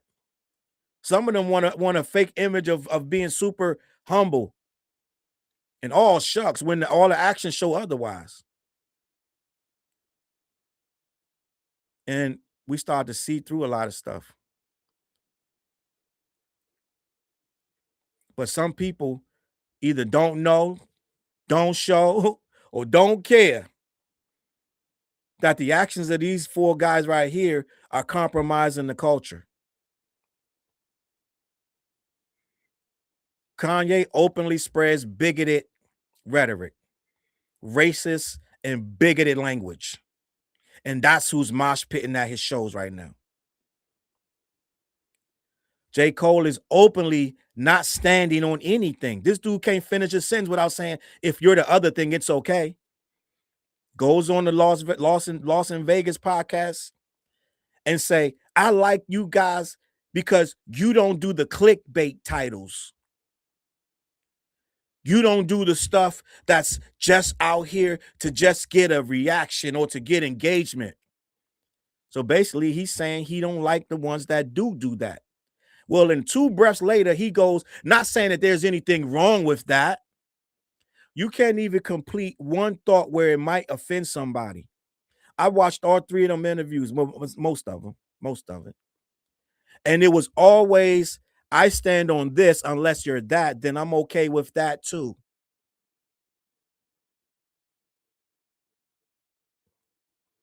Even when he raises his voice and say something with some fuck shit, 60 seconds later, he'll say the opposite just so those people won't be upset. And people follow that. People start to feel like you don't got to stand on anything.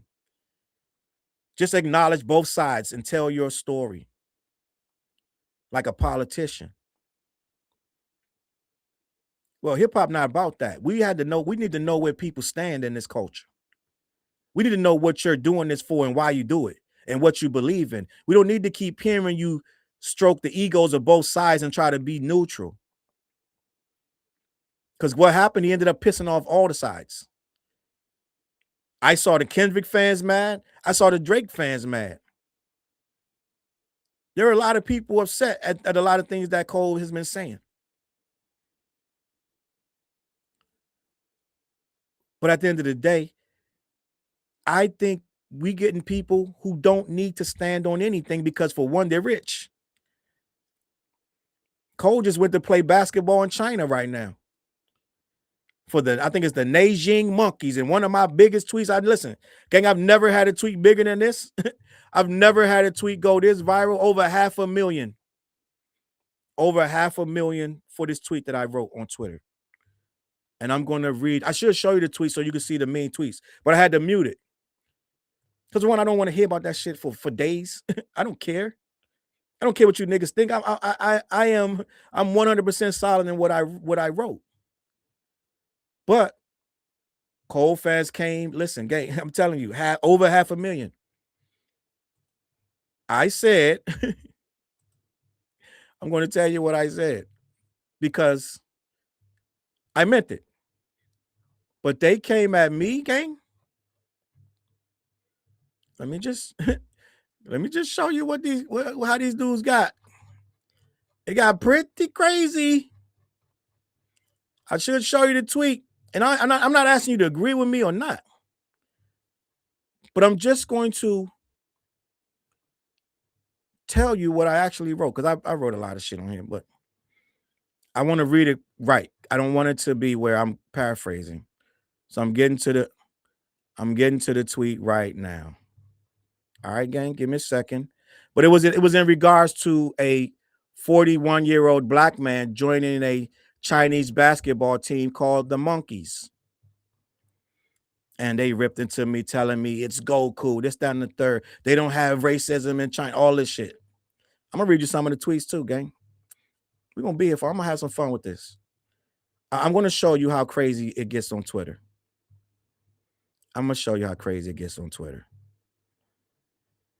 Instead of an exchange of ideas, right? It is insanity. So, all right. I guess I'm getting close.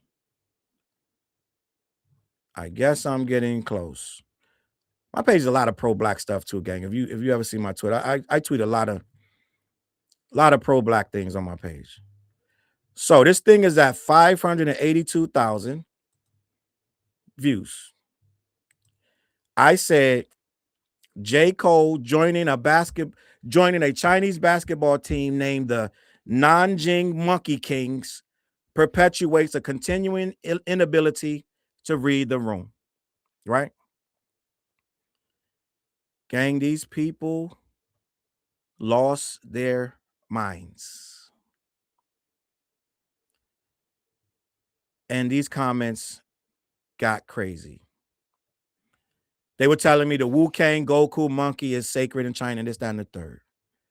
Monkeys aren't bad in Asia, and this, that, and the third. They started telling me I was brainwashed with trauma from my being completely used by white supremacists, and I can't get past my own trauma. Therefore, I'm projecting it onto J. Cole. The Monkey King is the most powerful fictional creature you can dream of. And I'm race baiting and the culture, this, that, and the third. Black men, you can't pick shit. You fake pro-black ass niggas, da, da, da, da, da. Bitch, nigga, you never heard of Sun Wukong, all this stuff, gang. Right? And it's okay to feel a certain way. And I have heard of Wukong and all that. They got a video game and all that. And I heard of Goku and this, that, and the third. My post was never saying that I don't know that of course I know that monkeys are they are religious over it. They look at them as with superpowers, all this shit like that. They worship him. All of that is true, right? Look at what Cosmo said. All of that is true. But what's also true is they started putting monkey memes up on Twitter with J. Cole face on them,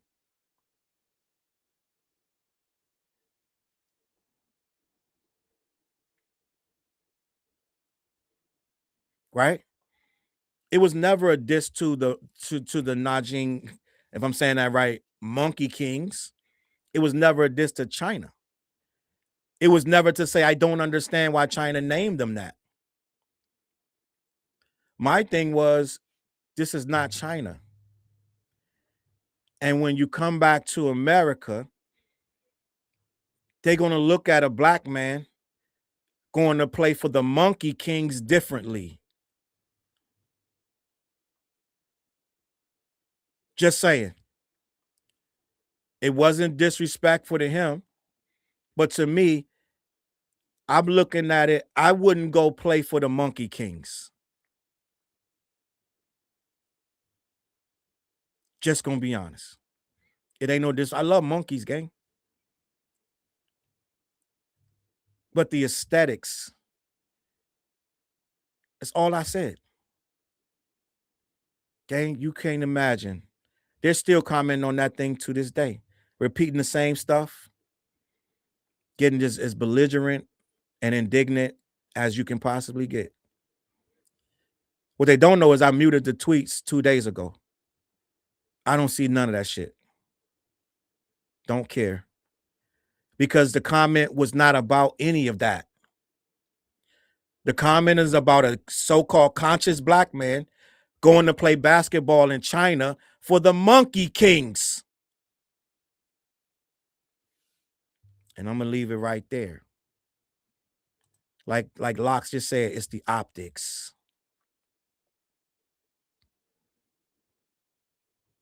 It's the optics.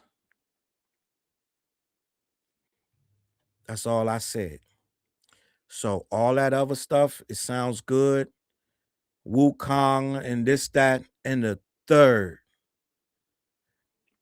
But then when you stop understanding things like optics, you get Kanye West having a MAGA mosh pit in the front of his concert. You get a rapper going around talking about I'm a Nazi and people thinking it's okay. You get a rapper that can do a video call. He did a call for actors for his video for Hail Hitler. He did I don't know what they call it when they put out a request in like the publications or whatever for auditions. Kanye put out a request for male video actors to come be in his Hail Hitler video, and they had to be black and they couldn't be fat.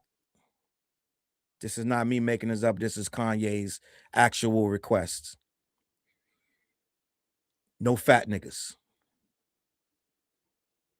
if I'm not mistaken, is what he said. And God knows how many of the casting calls. Salute. He had a casting call for that video, and no telling how many black dudes went to that thing knowing they had to be black. They couldn't be fat, and they had to be able to say Hail Hitler several times. And they went down there and got paid. That wasn't even 6 months ago, if I'm not mistaken. At best, 8. And Kanye did the video and put the video out. And we're in a world, when I posted that, I got attacked. I got attacked because I was critical of the black men that went down there and did that. I don't know if they know that Hitler was trying to cleanse the earth of everybody that wasn't blonde hair and blue eyed, even though he wasn't. I don't know if they know that under Hitler's regime, they ass would have been enslaved or dead. I don't know if they know, and I don't know if Kanye knows that. But I do. So I'm never going to support no shit like that.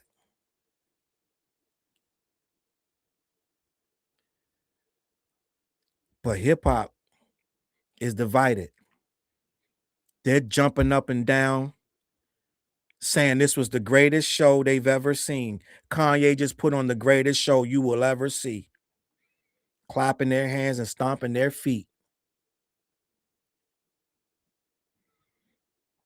Because Kanye told the Wall Street Journal his frontal lobe was damaged in a crash from 03?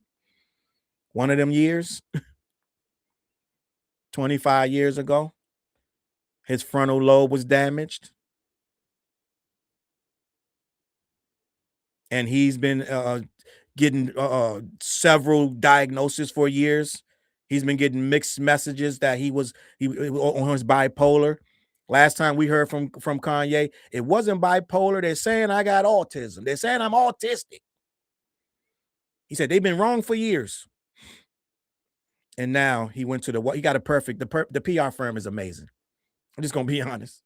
It's one of the best PR firms I've ever seen because they put together a plan.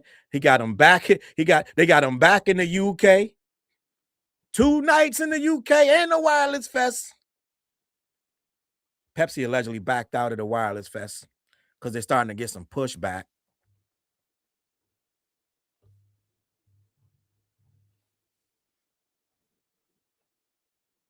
But it ain't enough pushback. Now, I said there are a couple people out there fighting a good fight, reminding people. Their voices are getting swallowed up on Twitter because it's an awful place. But they're reminding people that this guy is a card-carrying Nazi. Guys, do you realize when the shit got hectic for the Nazis, do you know what they did? They ran and hid.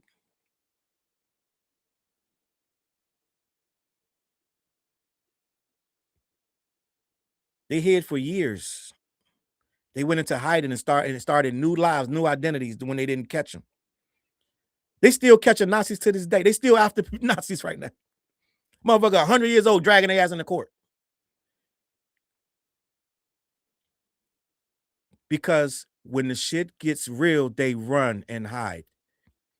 And it sounds like Kanye's doing the same thing.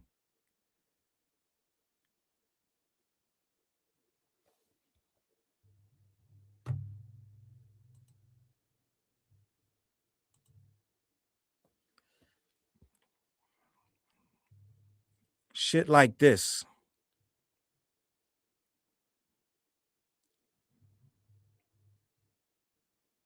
Shit like that.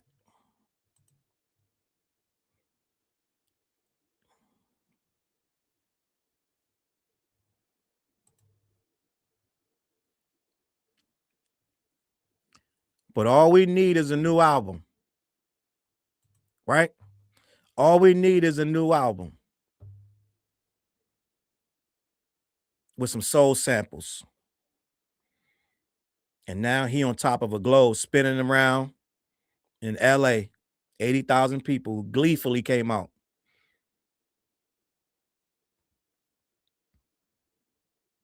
Gleefully came out.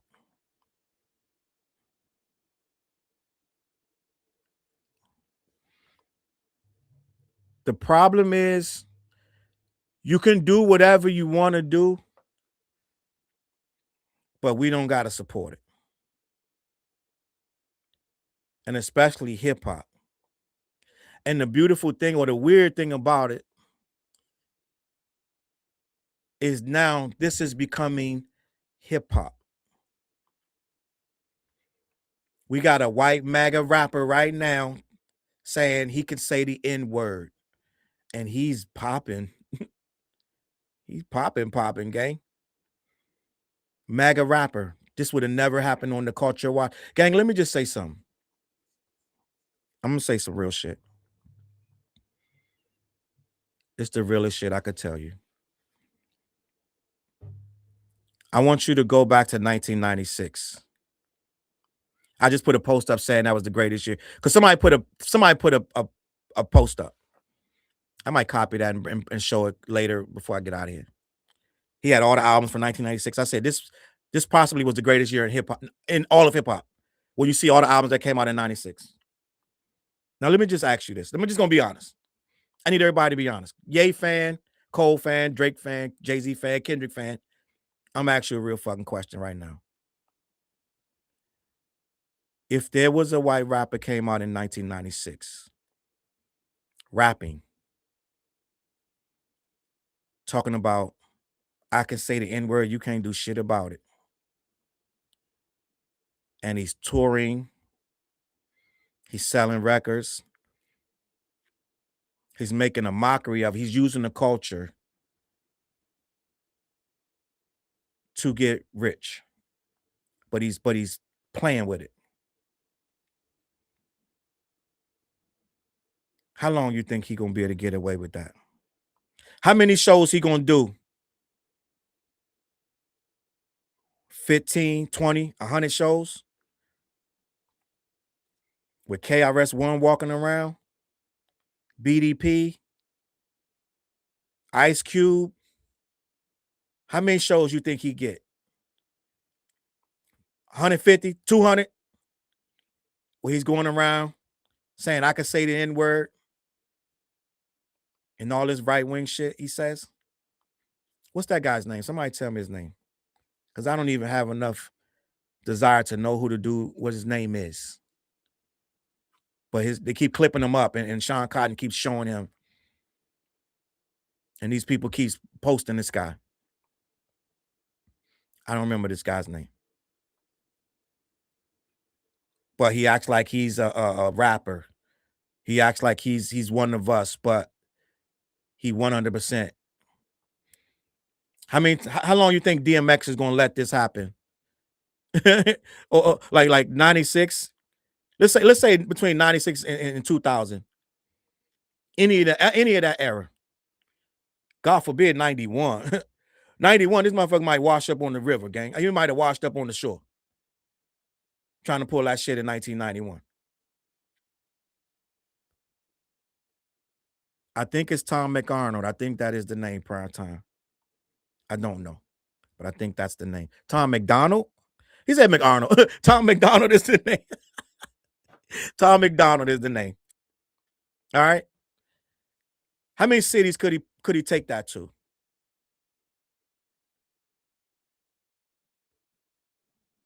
How many? How many major cities could he pop up and sell out? And let the culture let that ride? And do videos.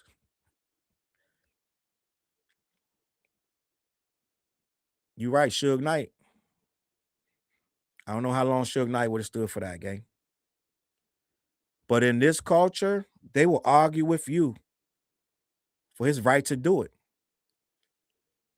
They'll argue with you for the ability for him to stick around and say what he wanted to say.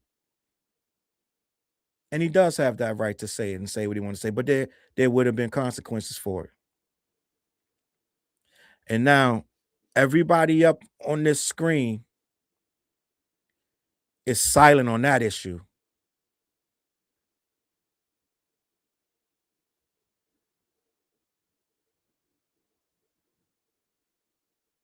I guarantee you, they sit their ass down for a video and you ask them about Tom McDonald, they ask to get the fuck up and walk up out of there.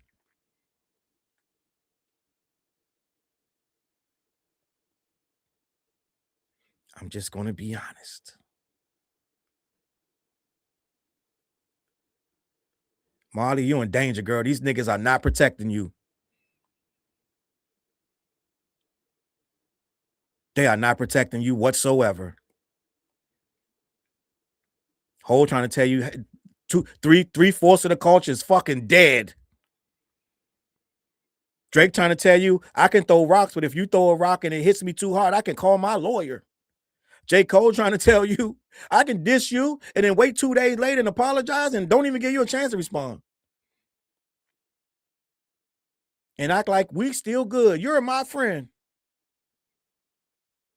And Kanye saying, I can say anything about you. I can disrespect you, your family, your ancestors for years. And then one crazy winter, sit down with some guys and make a post in the Wall Street Journal, and I can be back in front of 80,000 people like it's nothing. Singing every word and bring out Lauryn Hill. Molly, girl, you in danger. These niggas ain't protecting you at all.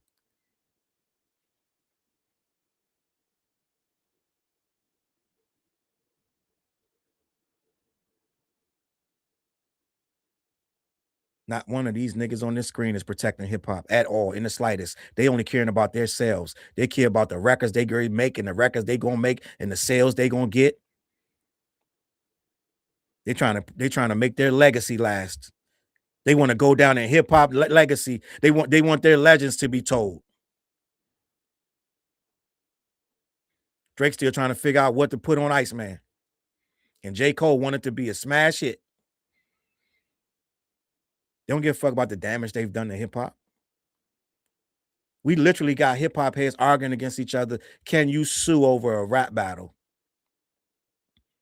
Jay-Z trying to tell us we don't even need battling at all. The culture outgrew that shit. What you talk about?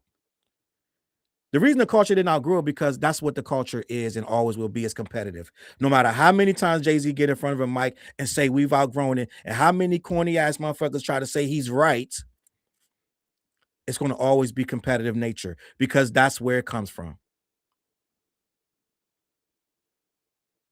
The gangs in New York were a little too violent. They needed another way to curtail that violence, so they started competing, and hip hop was the way they did it. Breakdancing, graffiti, DJing, and then the rapping.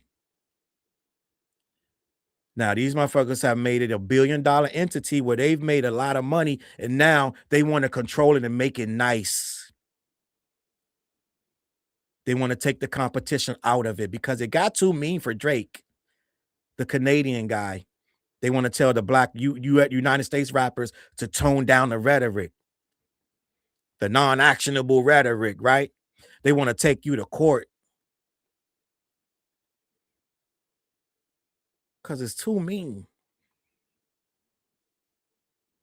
And then you got Michael Eric Dyson coming out of no fucking where. He want to make it about color. It's colorism. You guys colorized Drake. You said he wasn't black enough. And then you started arguing about that. Molly, you in danger, girl. They started arguing and calling me the most heinous shit about Drake's color. As if Kendrick said he wasn't black. He said that your son's a black man. That means you're black. All he said was you had issues about your own blackness. He reminded you of that in a battle. Judge Jeanette Vargas was right.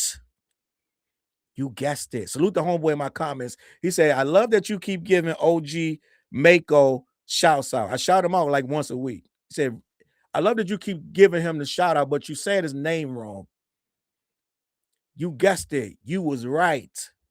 He said, I think he said it's how do you say OJ? Is it OJ Mako or OJ OG Mako or OG Meso? Somebody tell me. He said I'm saying OG Mako's name wrong. You guessed it.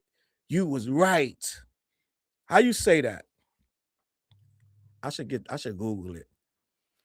But until otherwise, I'm going to say that it was OG Mako. Am I right, guys? Rest in peace to the homie. But I got an OG in this game telling me that we're being too mean now and we gotta stop battling each other. Hip hop hit 50 years old. Jay-Z didn't take one stage to celebrate the 50th, but Jay-Z is going to tell me what I need to do. Meanwhile, Nas made a whole concert and put a lot of the OGs on it. Even though MC Shane, as in pure MC Shane fashion, acted like a complete asshole and dissed Nas for it, ended up apologizing. Even you, MC Shane, are part of the culture. And Nas fully participated. Him and Mass Appeal Records fully participated in the 50th year anniversary celebrations. Meanwhile, I got 4 guys who all fit the description of J. Cole's record, False Prophets. And Jay is my guy. So this one hurts me.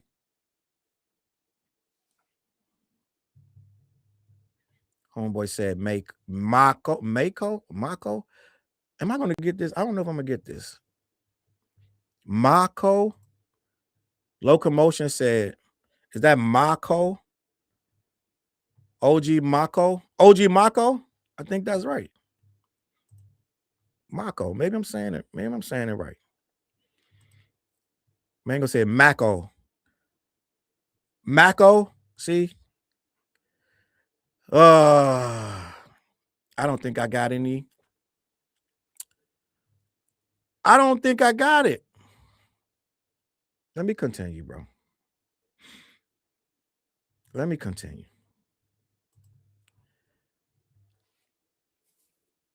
We do gotta forgive people, right?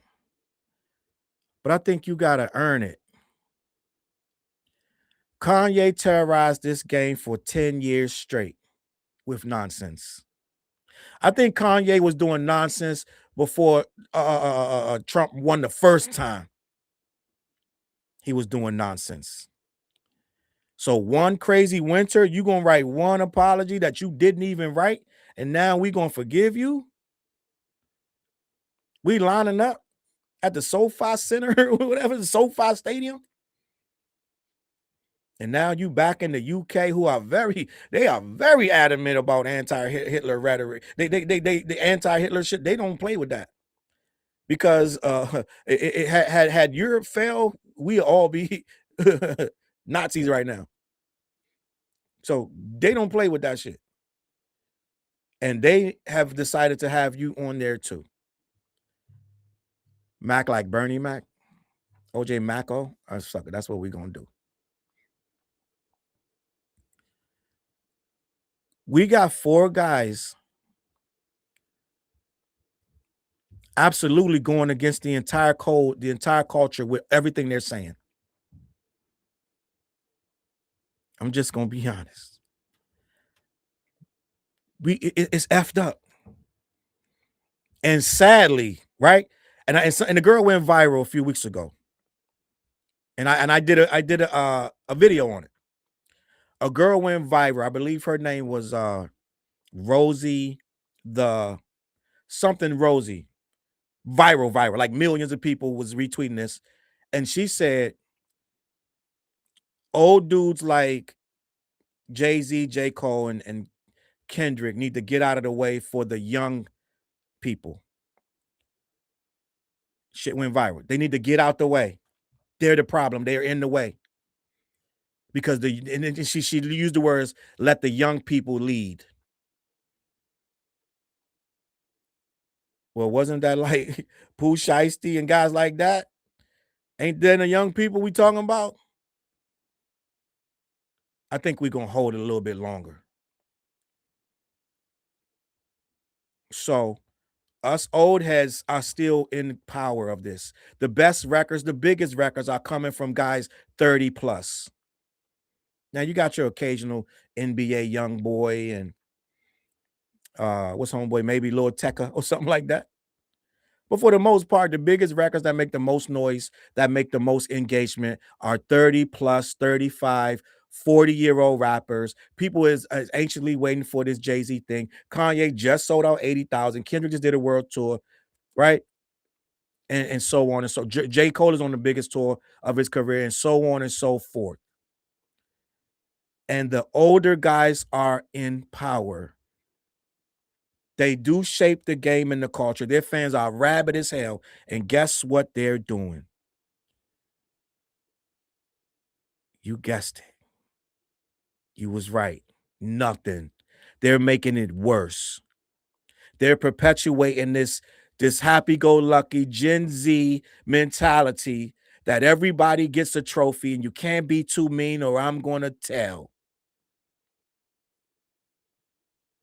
I'm going to jump in the battle, then jump out. or I'm going to dish you 2 or 3 times. You're going to say something really mean, and then I'm going to call my lawyer. Or like Kanye, I'm going to do the most disrespectful shit, the opposite of everything that you've ever stood on,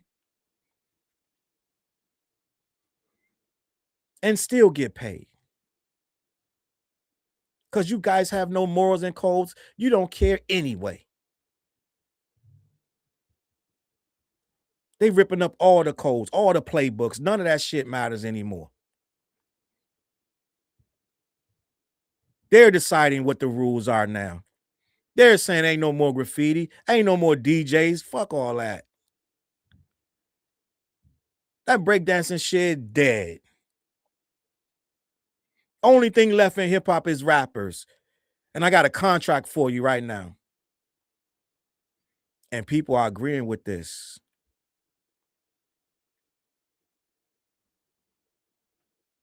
And Felicia said he's 60. He should know better.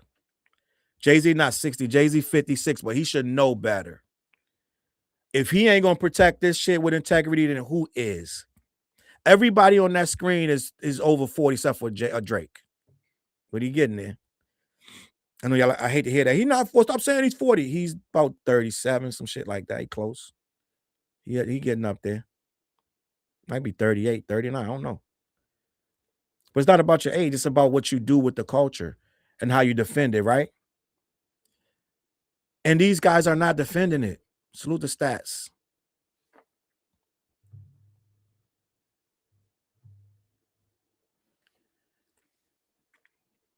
Hip hop in danger. When the older cat's not defending it, who is?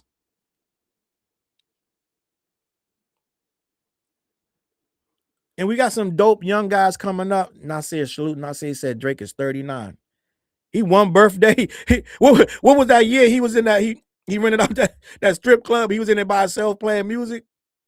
1 more year away from 40. He gonna be in that strip club playing music by himself with a big ass projector up showing his own video.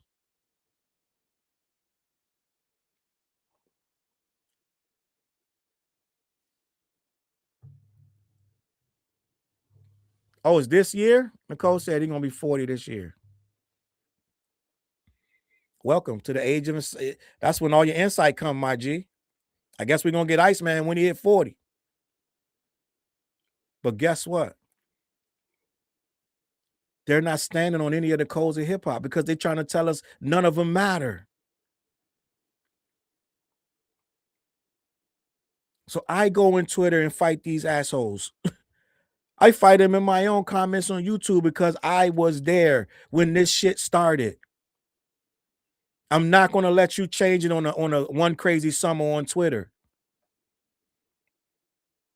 I'm not going to let you tell me it doesn't matter what niggas do as long as their music is dope. It matters. And nobody's perfect, no. But when you start to do shit that's a little bit extreme, yeah, we're going to have to, hip hop going to have to step up. We getting too caught up in who's rapping instead of the fact that they're rapping, and that's hip hop. If you're in this culture and you're allowed to be in here, you need to respect what we got going on. There are rules to this shit. We got people trying to tell me there ain't no rules. We got people trying to tell me because a guy has a lot of streams, he's the best rapper. Slippery slope. It's an age-old question. What it used to be was MC Hammer the best because he had the most record sales, gang? We had MC Hammer, Vanilla Ice, Tone Loc, Young MC, and Luke Campbell. Boom! That's your top 5.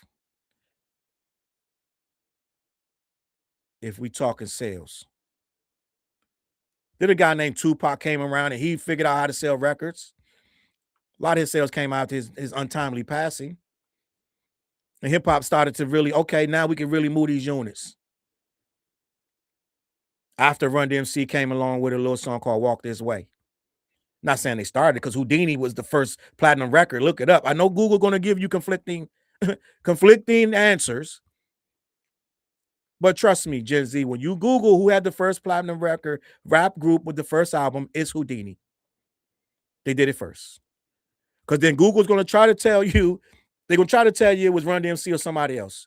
But then match up the dates. Look at the date that Houdini first record came out. And everybody else that went platinum came out after Houdini. So they were first. Then we started to figure out how to make music and do bigger records, which you could say is a gift and a curse. But what hip hop is never supposed to be is about them record sales and stream numbers. And I say it all the time, Hove is my guy, but we got to blame Hove for bringing that talk in the business. Because, yeah, rappers did used to say what they sold. I'm selling records that in passing, they'll mention they get a little money from rapping. They get a little, right? Like KRS-One says, I make a little money. He's making some money. I'm making some money, right? But at the end of the day, it's not about that. It's about the culture and the craft. Do you respect what it was? And for Jay to say there ain't no more breakdancing when they breakdance in the community centers every day, and they have a Red Bull tournament every year, and it's all over the world in every single country. It's more of them doing it all over the world than they doing it here. So Jay's wrong. When he says no graffiti, when he says no DJing, he's wrong. He's too old to say things wrong about the culture. You're an elder statesman. You're supposed to be teaching it. Don't come here talking about what's popular.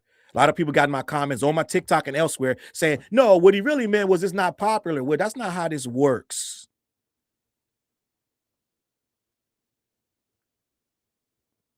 No, he meant that the DJ ain't in the forefront. Well, the DJ was never in the forefront. The DJ was the show.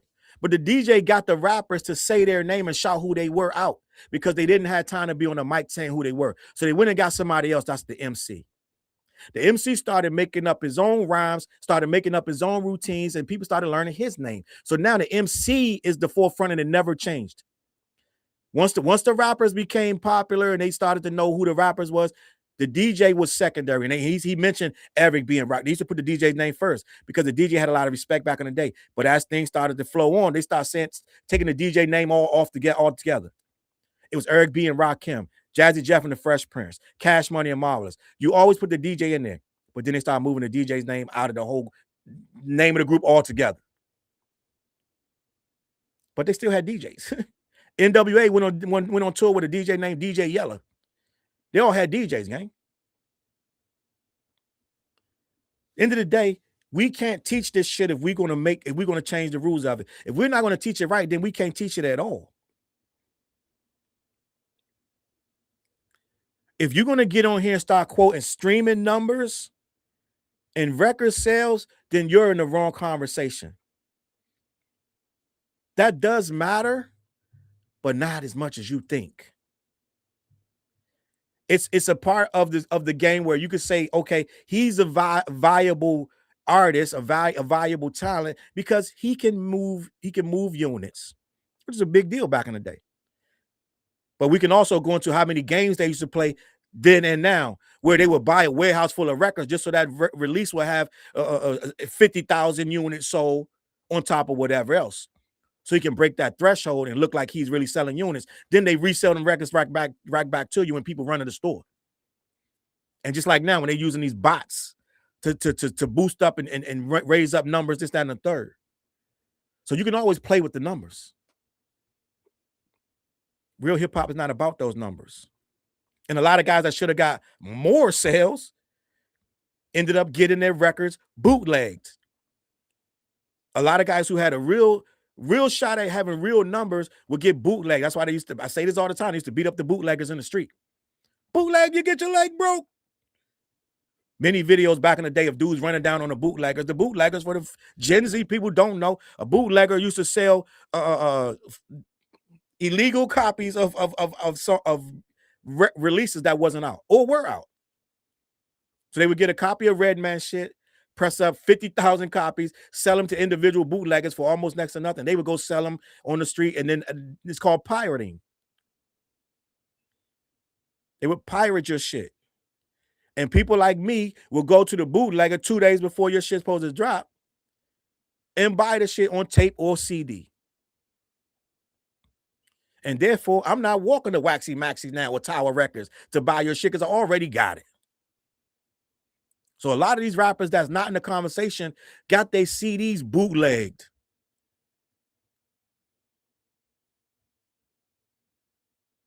When Eminem, there's a footage of the go look it up. When Eminem, I believe it might have been the Marshall Mathers LP. One of them one of his early records, second or third album. Might have been the third one. I don't remember which one. This dude went in a full-on rage when he found out his stuff got bootlegged. They had to push the release date up. Eminem was livid that somebody leaked his stuff to the bootleggers and it was already coming out. He was in hysterics because he knows what that means. They're going to take a huge chunk out of your sales. So either way, either you get many sales or few sales. The Eminem show, that's what it was. Many sales or few sales. It's going to affect your status one way or the other. So we can't put it all on sales. UMG is a conglomerate that can manufacture a lot of sales, real or false. Either way you want to call it. They got a lot of money to do either. Now, if we're going to crown people the greatest because their record label really is good at making the sales pop up so they can be on Billboard. Neen said, I missed the bootleggers. I'm going to be honest. I stopped getting bootleg shit because, for one, you might get a CD that have nothing on it, blank. You might get a CD that's skipping. You might get a CD missing songs, right? You might get a CD missing songs. You might get a tape that we used to buy bootleg movies too, right? Movie might cut off, or you got people laughing on the movie because they filmed it out loud. They got a camera and they're filming the movie, so you get people laughing on your copy. I got tired. I was like, man, I really want to see Pulp Fiction the way Quentin Tarantino made it.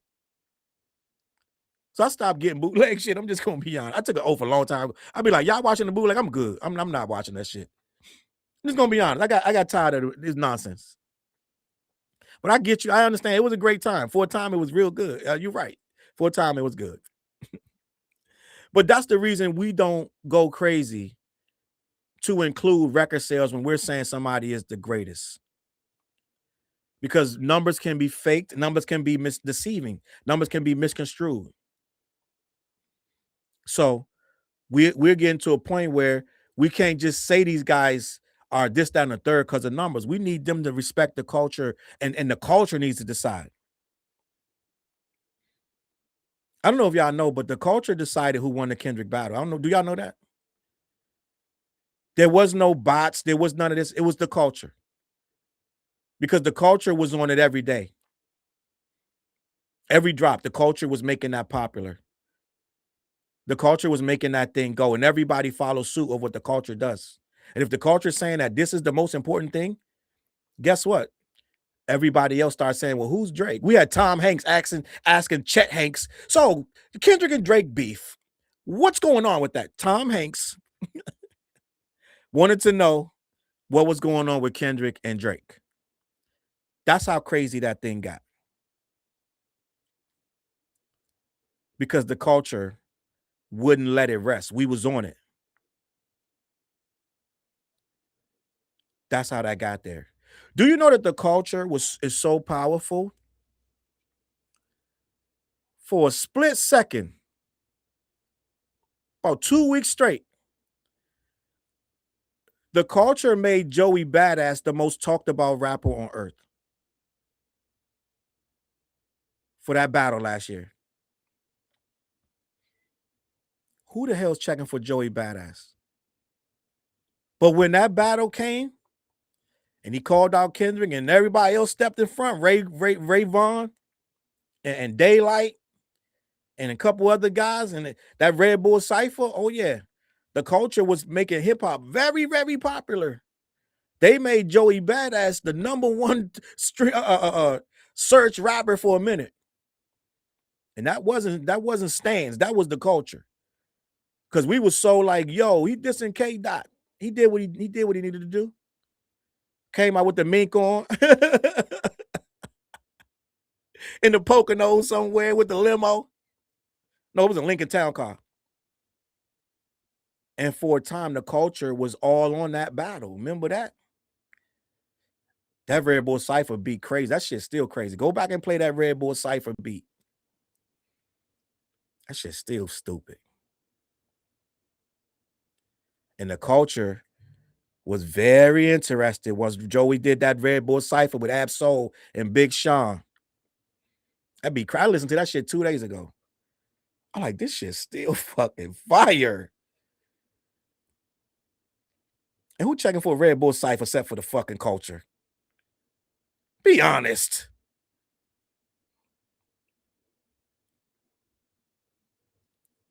So the culture started buzzing about Joey Badass. And he capitalized. He capitalized on that. For a minute. He took too long to drop the album and only did 8,000, 9,000 copies because it took too long. He blamed the label, this, that, and the third. It is what it is. Canceled the tour, but he moved too slow. But at the time, Loki said, but nobody really supported Joey. At the time, Joey Badass was one of the most talked about rappers on earth. And that was out of nowhere. That was the culture that did that. But J. Cole saying the culture is a buzzword now. And it's not real. We kind of are real. We kind of make things, we move needles, gang. So I'm not gonna let niggas come out because they lost whatever they had going on and they want to get back in the good graces of the culture. These 4 men need their legacies right. All 4 of them. If time stopped today, culturally, these guys used to be the culture. There was no question that Kanye, J. Cole, Hove, and Drake was the culture at some point in their career. They let Drake get on a song with Eminem and Lil Wayne, for God's sakes. Who's the 4th person? Was it Kanye? Right? Shutting shit down in the mall. Like all this shit was, right? I want this forever, man. So at one point, all of these guys were the culture. And then something went wrong with all 4 of them. And now we're having issues trying to decide what side they stand on. Who had the best verse on Forever? Just side note. That's a funny one. But listen, before we get out of here, I'm watching 4 guys that I would have bet heavily on that when this thing is said and done and the culture starts putting names in the hat and starts saying, okay, these are the ones right here. I'm going to be honest. I think these guys are going to have conflict. Jay's the most recent one, but there's going to be conversation before we stick them in the Hall of Fame. And I will go so far as to say some of these guys are going to be almost not eligible. It's going to be a fight to put Kanye in any kind of Hall of Fame. I'm just going to be honest, gang. In the Cultural Hip Hop Hall of Fame, not the people, not the bureaucrats Hall of Fame, not the people that got big money, and we're going to say the corporate Hall of Fame. No. I'm talking about the undisputed barbershop corner block Hall of Fame. It's going to be tough. Now, you're going to say, you got to put Ye in there because what he said and did, Then I'm gonna say, does he really be in there for what he said he did? Then let's imagine what he really said and what he did. It's gonna be tough. He gonna have an asterisk. And we all know J. Cole got the meanest asterisk right now. Drake got an asterisk, but at least Drake fought. He called his lawyer. Yes, he did. Hey, Barry, Mike, listen. Listen to the verse and let me know if there's a case here. I think he defamed me. We can get him on that. But he fought. Got his ass beat, but he fought. J. Cole swung, missed wild, then apologized, got on his scooter, and rode to the beach and forgot about the whole battle. It's going to be tough. Now, Hove, it's going to be hard to keep him out of there. But they're going to say, he said it was no breakdancing, though. What the fuck was that about?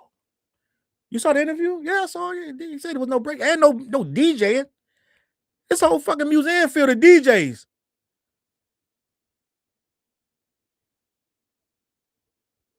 And he said, graffiti is dead. Well, the entire museum is full of graffiti, fresh graffiti. You can't even touch the paint because they still painting. So we got to question Hov and we got to put an asterisk by his name. Just for that. And Drake going, God bless his heart. It's going to be all kind of asterisks next to Drake's name. Right? And let's be honest, every rapper has some type of where they fell short, allegedly, right? Every rapper has issue. Pac got a lot of issues, right? But Pac has aged well. His legacy has aged well. And culturally, they're not letting you play about Pac name. They tried to put that movie out, All Eyes on Me. No community was like, what the fuck is this? That nigga look like Pac. That's about it. This shit trash. Yeah, Gravy look like Biggie, but this ain't working. What's homeboy named Gravy, right? The rapper? So it's gonna be a whole issue with a guy like Pac. Oh, he gonna be fine. Biggie, fine. Yeah, they had problems. But I don't know if they disrespect the culture. I can't think of an incident. I get it. This is how long ago was that? Long time ago. These guys died at 25, shit like that, back in the 90s. I get that. But you're going to say all of them fell short. Well, did they disrespect the game, though? Pac had a love for this culture. Pac would shout out rappers you didn't even know. Yo, Redhead Kingpin. Pac loved this shit. He loved other rappers. He loved them, dog. Loved them. I think it was, who was that telling that story about Pac? I think it's Smooth B from Nice and Smooth. Tupac loved Smooth B. He loved this culture, dog. He never disrespected the culture. They was great. Allegedly had Death Row East.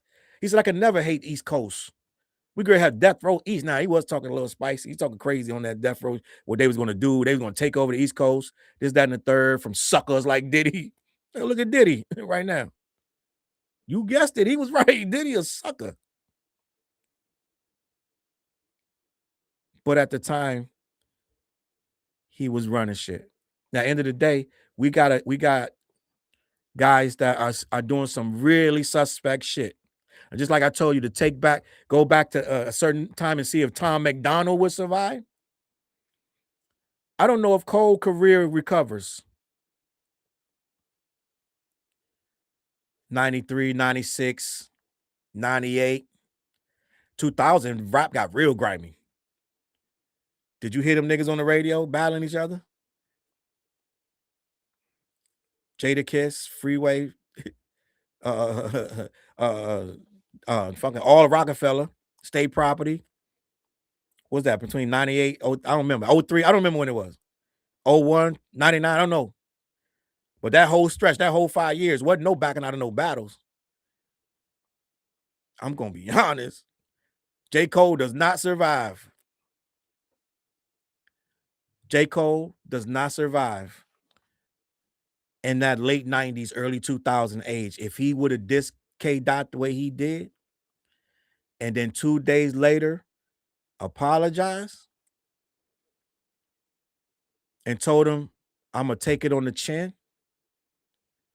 I don't think he has a rap career after that. Now he can.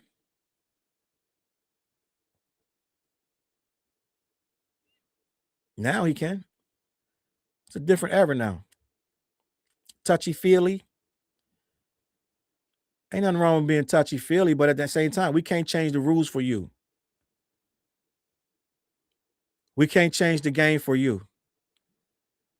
The game been around way before you got here. You were a fan of it and you know what this thing is about. Now we're Neanderthals and he's the mature one. And the game has outgrown the tough, rough stuff. And it needs to grow.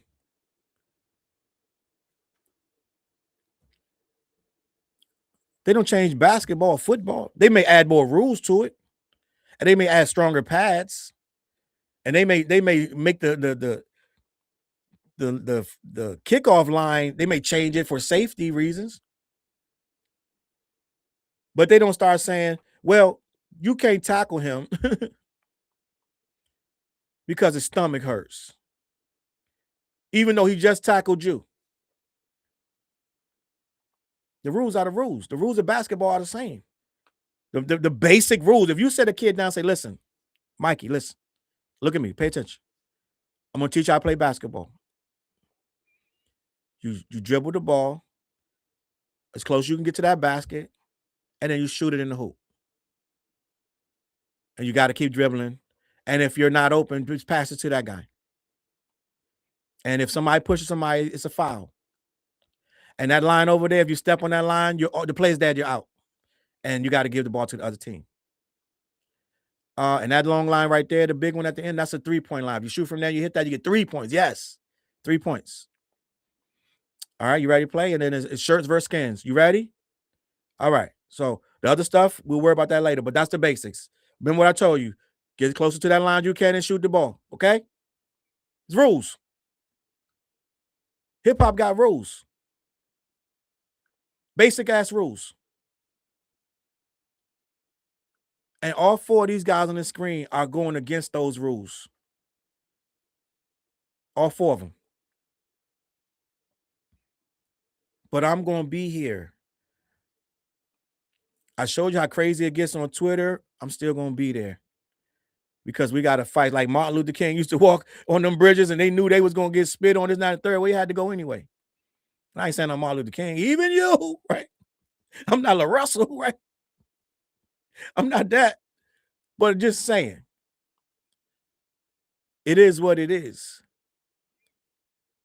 I ain't putting nobody above the crew. What was that? Juice, the Wrecking Crew. Right? Riverside, motherfucker. I went to see Juice.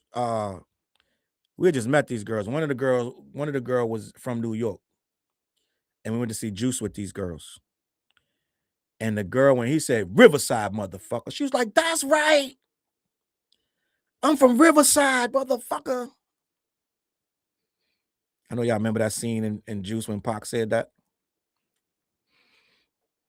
That always tickles me. Every time I see that shit. Riverside. I don't even know where Riverside is in New York. I've been a lot of places in New York. Somebody could tell me where Riverside is. But it's rules to this shit. It's rules. And when we start breaking them, then it's chaos. It's chaos. Somebody got to say, no, nobody is above the rules. So I know you're a really good player, but we can't change him for you. We can't change him just because you didn't like what he said about you and you're upset. And your fans didn't like what he said about you, so they're upset. We can't change the rules.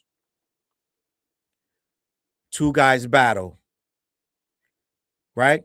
There's a movie, I believe it's called The Road Warrior, Mad Max. And the second one, I believe, is Mad Max Beyond Thunderdome, right? We don't need another hero, right? That movie, Tina Turner. And they got a phrase in there: 2 men enter, 1 man leave. That's the battle. 2 men enter, 1 man leave. Not one nigga get in and then get out. Or one nigga get in, he want to get out with the nigga 2 men same time, and then you want to call you a lawyer. None of that shit. Or you want to get out and cry about it and say, no more battles. No more 2 men enter, 1 man leave. No more. Too tough, too rough. We're not changing shit for you niggas. And if it's too tough and rough, then you might not need to come down here and battle no more. You might need to get out the culture and stop representing this shit. Be the pop stars that you want to be because you want to sell all these units.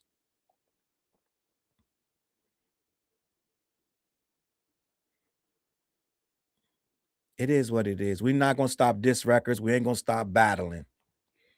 And damn right, rest in peace, Tina Turner. 2 men enter, 1 man leave. Master Blaster run by the town. Going too far back for some of y'all. Gen Z's is on YouTube. Look up Master Blaster. I'm just from a different era, man. We battled, man. I walked all the way up. I used to live on Southern Avenue. I walked all the way up to Carriage Hill to battle Bebo, and he wouldn't even come outside. I think he might have been the J. Cole of that time.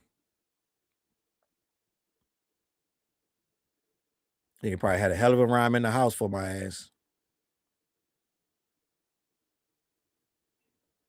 Listen, man.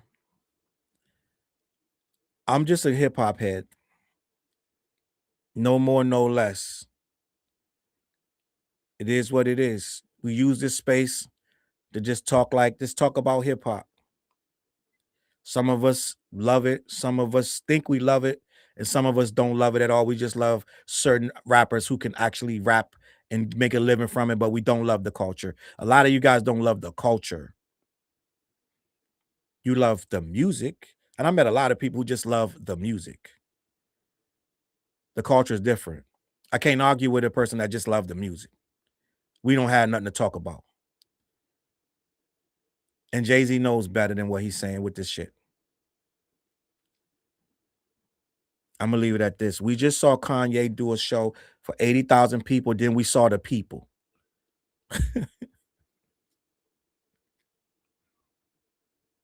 Right? We just saw J. Cole go on a horrendous run, trying a whole bunch of narratives. And didn't J. Cole just tell us he don't believe he's the best rapper? It's just a persona that he throws on. What part of the culture is this where rapper don't believe they the best? It's just a persona. We don't need another hero. 2 men enter, 1 man leave. J. Cole said he don't believe that shit himself. You believed it. Not I. Ain't a rapper on earth should be rapping in any capacity, especially getting on records saying you're the best, that don't believe it. At that point, you're a fraud and you're using it for money. You're a culture vulture. Because if you get on a record saying I'm the best rapper and you don't believe that, that's a fraud. If you don't believe you're the best rapper, why would you say it?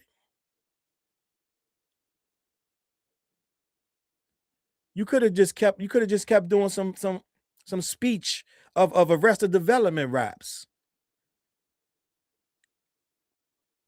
Remember YG? Not just YG, the old one, YZ, I believe. Return of the Holy One. You could have did that. You could have been Dead Prez. You could have been that. You don't have to be the best rapper and say you're the best if you don't believe it. That is a literal fraud. And we frown on frauds in the culture. And I know they've been trying to destroy that word, but they can't because it exists. It's a real thing. It's a community of people who think alike and like the same arts, entertainments, and this, that, and the third. And it exists. And no, J. Cole, a white girl in Oklahoma, because she says clock that T, has destroyed the culture. This is his words, not mine. All right. So a rapper that doesn't want to believe he's the best rapper and starts naming other rappers, Lupe and Black Thought. Please stop playing with us. We know that those rappers are good. We know that Black Thought is a beast on this mic, but people thought you were good. People thought you were a beast, and a lot of people bestowed you as Big Three after you named yourself that. A lot of people was like, you know what, he's right. And then you get on here and burn your fans down by saying, I never believed none of that shit.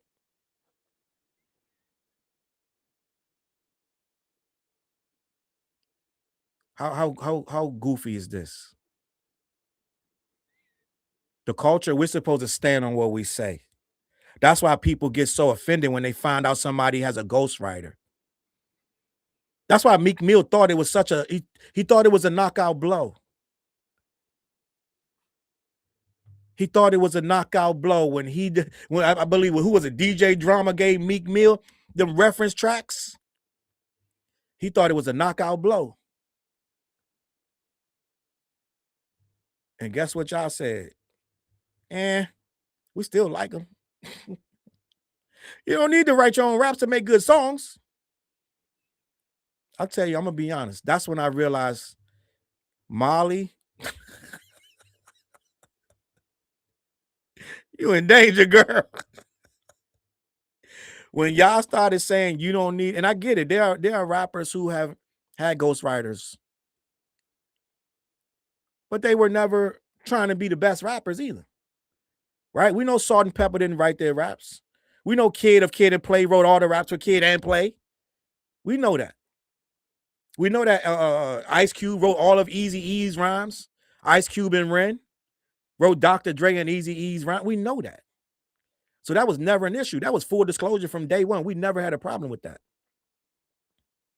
But it's when you come around talking about shutting shit down in the mall, I want this forever. When you start saying you're the best, and then it come out that you're not writing that stuff, that's when it becomes a problem. Or when you come years later and say, yeah, you know all that big tough talk I was talking about? Yeah, scratch all of it, because I never really cared about being the best. I didn't want to. It was just a persona. I just put on my cape. My grandson got this cape. He put it around his neck. And then he's Danny Go. So I guess J. Cole was Danny Go when he started rapping.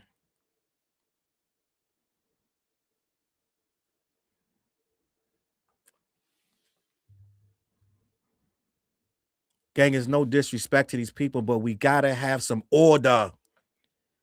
Like homeboy on the Titanic. They want order. Order here. We must have order. We need order here. We need people to understand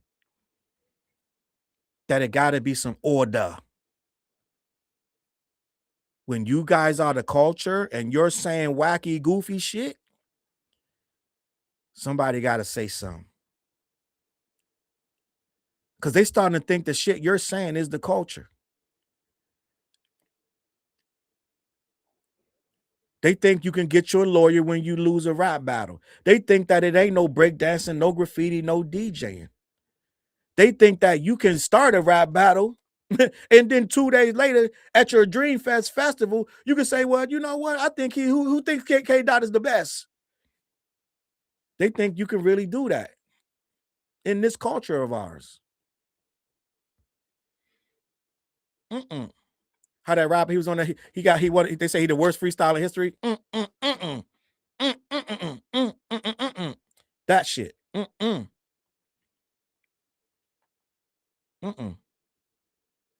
Somebody got to speak on it. It's me. Hi. I'm the problem. It's me. Right? I'm the problem. I've been thinking for a long time, like, Charles, you low key might be got to tone your rhetoric down. You ain't gonna get where you need to be if you always against all these rappers. Calm this shit down so you can get some interviews with these niggas. Until I realized I don't want no interviews with these niggas.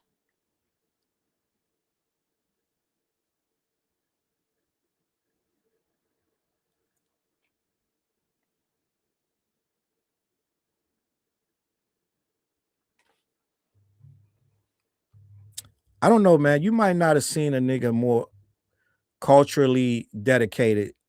It's some of them, right? Remember that nigga in that meme on Twitter? He say, he goes, your shoes is whack, your coat whack, hat whack, stance whack. That's me. That's my energy. Foot game whack, jeans whack, shirt whack, hat whack.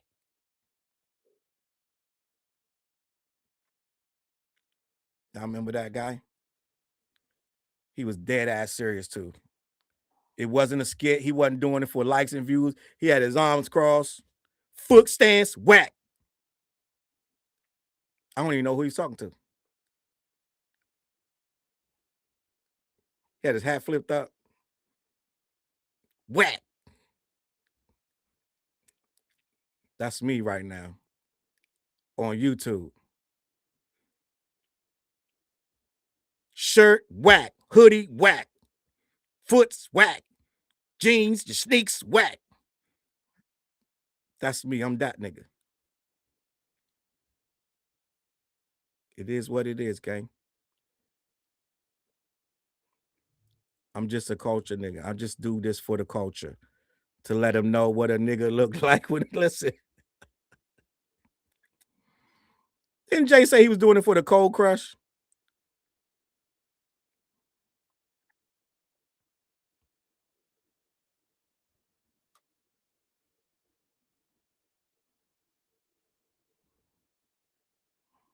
It's crazy out here, gang.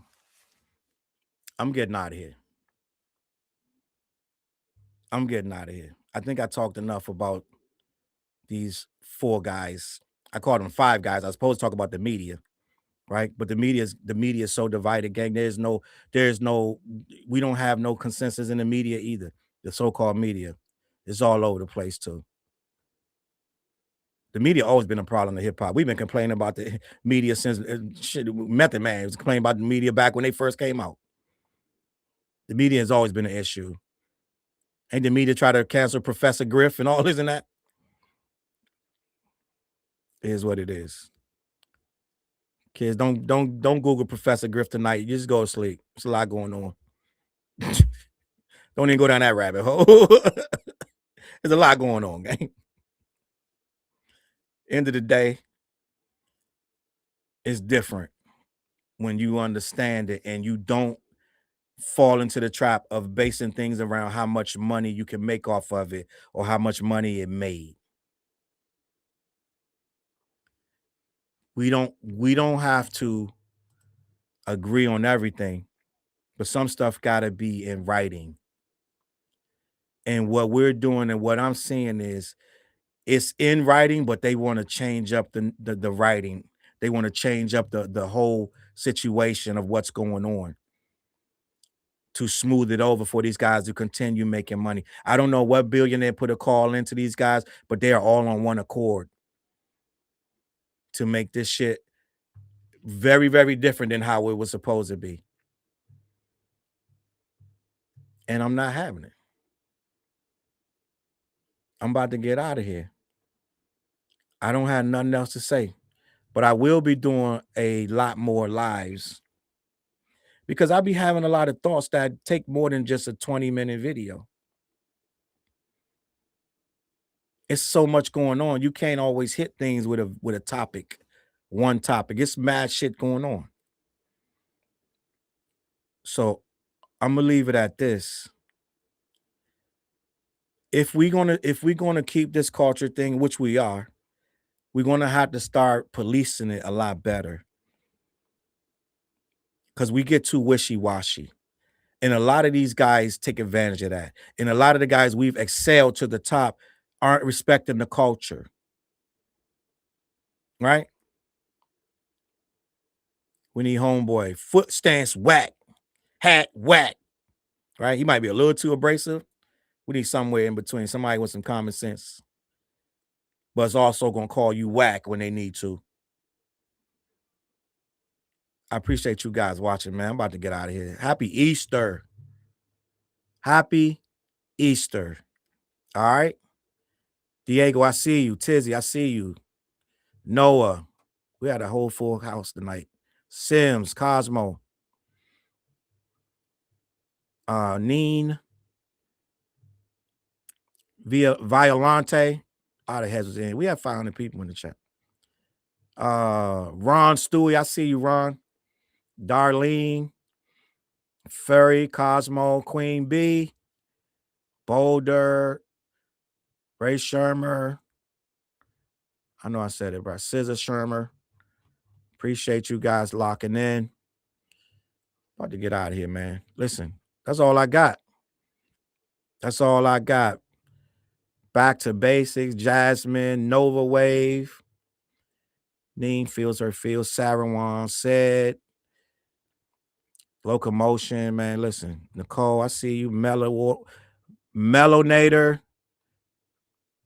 Happy Easter, gang. Appreciate you. Locks in the building. I'm going to get out of here, man. Listen, I'm going to catch you on that flip. I'll be back